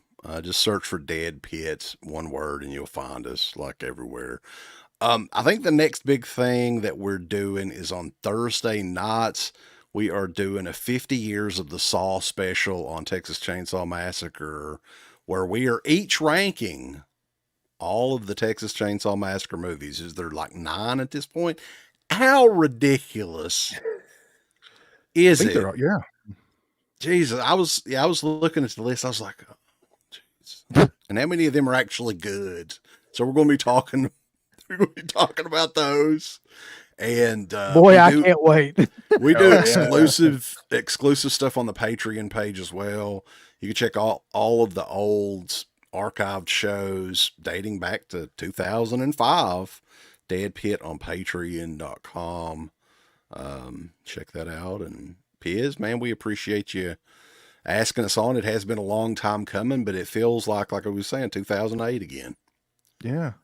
Oh, and by the way, I'm going to have links to everybody's channels and some socials in the description and in the pinned comment of this as well. Garrett, where can we find you on social media, and what have you got coming up on your channel? Yeah, you can find me on all socials at Born2BeRad, Born2BeRad. And tonight, like I said, right after this, probably give us like, I don't know, 10 minutes. And we'll be live on simulcast. So you can find us at my channel at Born2BeRad and over at Deadpit's channel as well. And you can watch me and UB run down some of the Bravo's 100 Scariest Movie Moments lists from 2004. And I've been doing a lot of lists on my channel lately. People seem to like it, especially for spooky season. I've been talking a lot about just lesser known movies and going through different lists for people to kind of watch around this season. Everybody likes to watch a lot of things, so I'm giving a lot of different advice on a lot of different movies that I don't think get talked about enough. So if you like that kind of stuff, you can head over and check that out. Obviously I have a podcast called the Rad Pack Podcast that is its own YouTube channel. You can go check us out over there. We just had a live show on, when the hell was it? Last night night we had a live show if you want to check that out. And yeah, you can find me over at Born2BeRad on. I loved Mel's costume last night too, by the way. She looked won good, huh? As far as best costume, yeah. Yeah, she looked good. And just in case anybody out there is wanting to, they need to up their rad game. Any advice to anybody who wants to, like their rad just isn't. It's just a lifestyle, man. You gotta look at Deadpit. Like if you knew Deadpit before, like look at, they've upped their rad game. Look at the neons. Everything's very aesthetic looking. I mean that they've already kind of upped their rad game, which I have to appreciate. He's actually, it was just Deadpit and I was just kind of like the third wheel, but now it's Rad Pit. Like, I mean, they've totally embraced it, which I have to appreciate. And my channel, guys, if you're not subbed, go sub, because I'm right on that cusp of hitting 10,000, and that was my goal for the year. And once that 10,000 hits, there's going to be a big show, and next year is going to be the Ratitude era. So you want to be part of that. So make sure you go check. We're going to give free KFC for everybody in the chat. Not like wow. Wow, you guys. And if you subscribe to the Born2BeRad YouTube channel, it is proven, scientifically proven, that your rad levels will increase at least 25 to 30%. Yeah, so for sure. There you go. Anything to add, Uncle Bill? Any place we can find you that's not Deadpit associated or anything? Hell no. Like that's enough to do. He's under the radar. No, I'm good. Okay. All right. Well, he is on the Discord though. Like we have our own. It's the closest thing to the Deadpit message board now.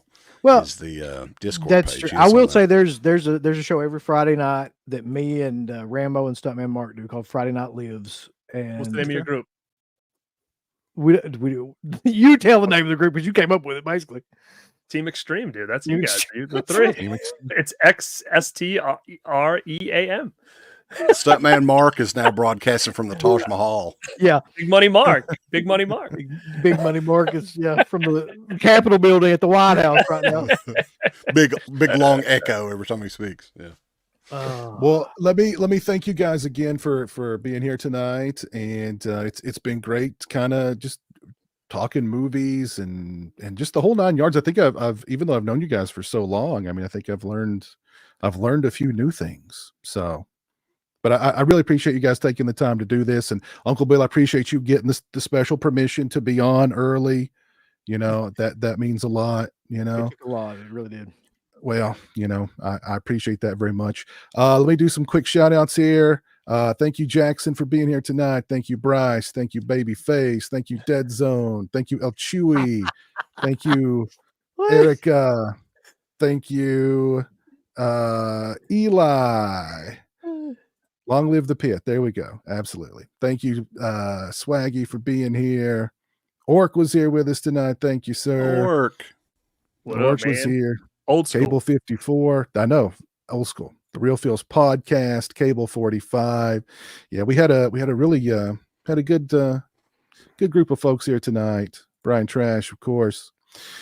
All right. Well, thank you guys again for hanging out with me. I appreciate it. Y'all head over to Garrett's channel or to Deadpit's channel right now here in just a few minutes. They're gonna keep the party going late into the night. So Another 2-hour show at least, right? Oh, Another my 2 hour God. show. We're gonna try not to go 2 hours, but man, thank you so much, and hopefully it's not another 4 years till we do this again. Yeah. oh no, absolutely not. Absolutely not.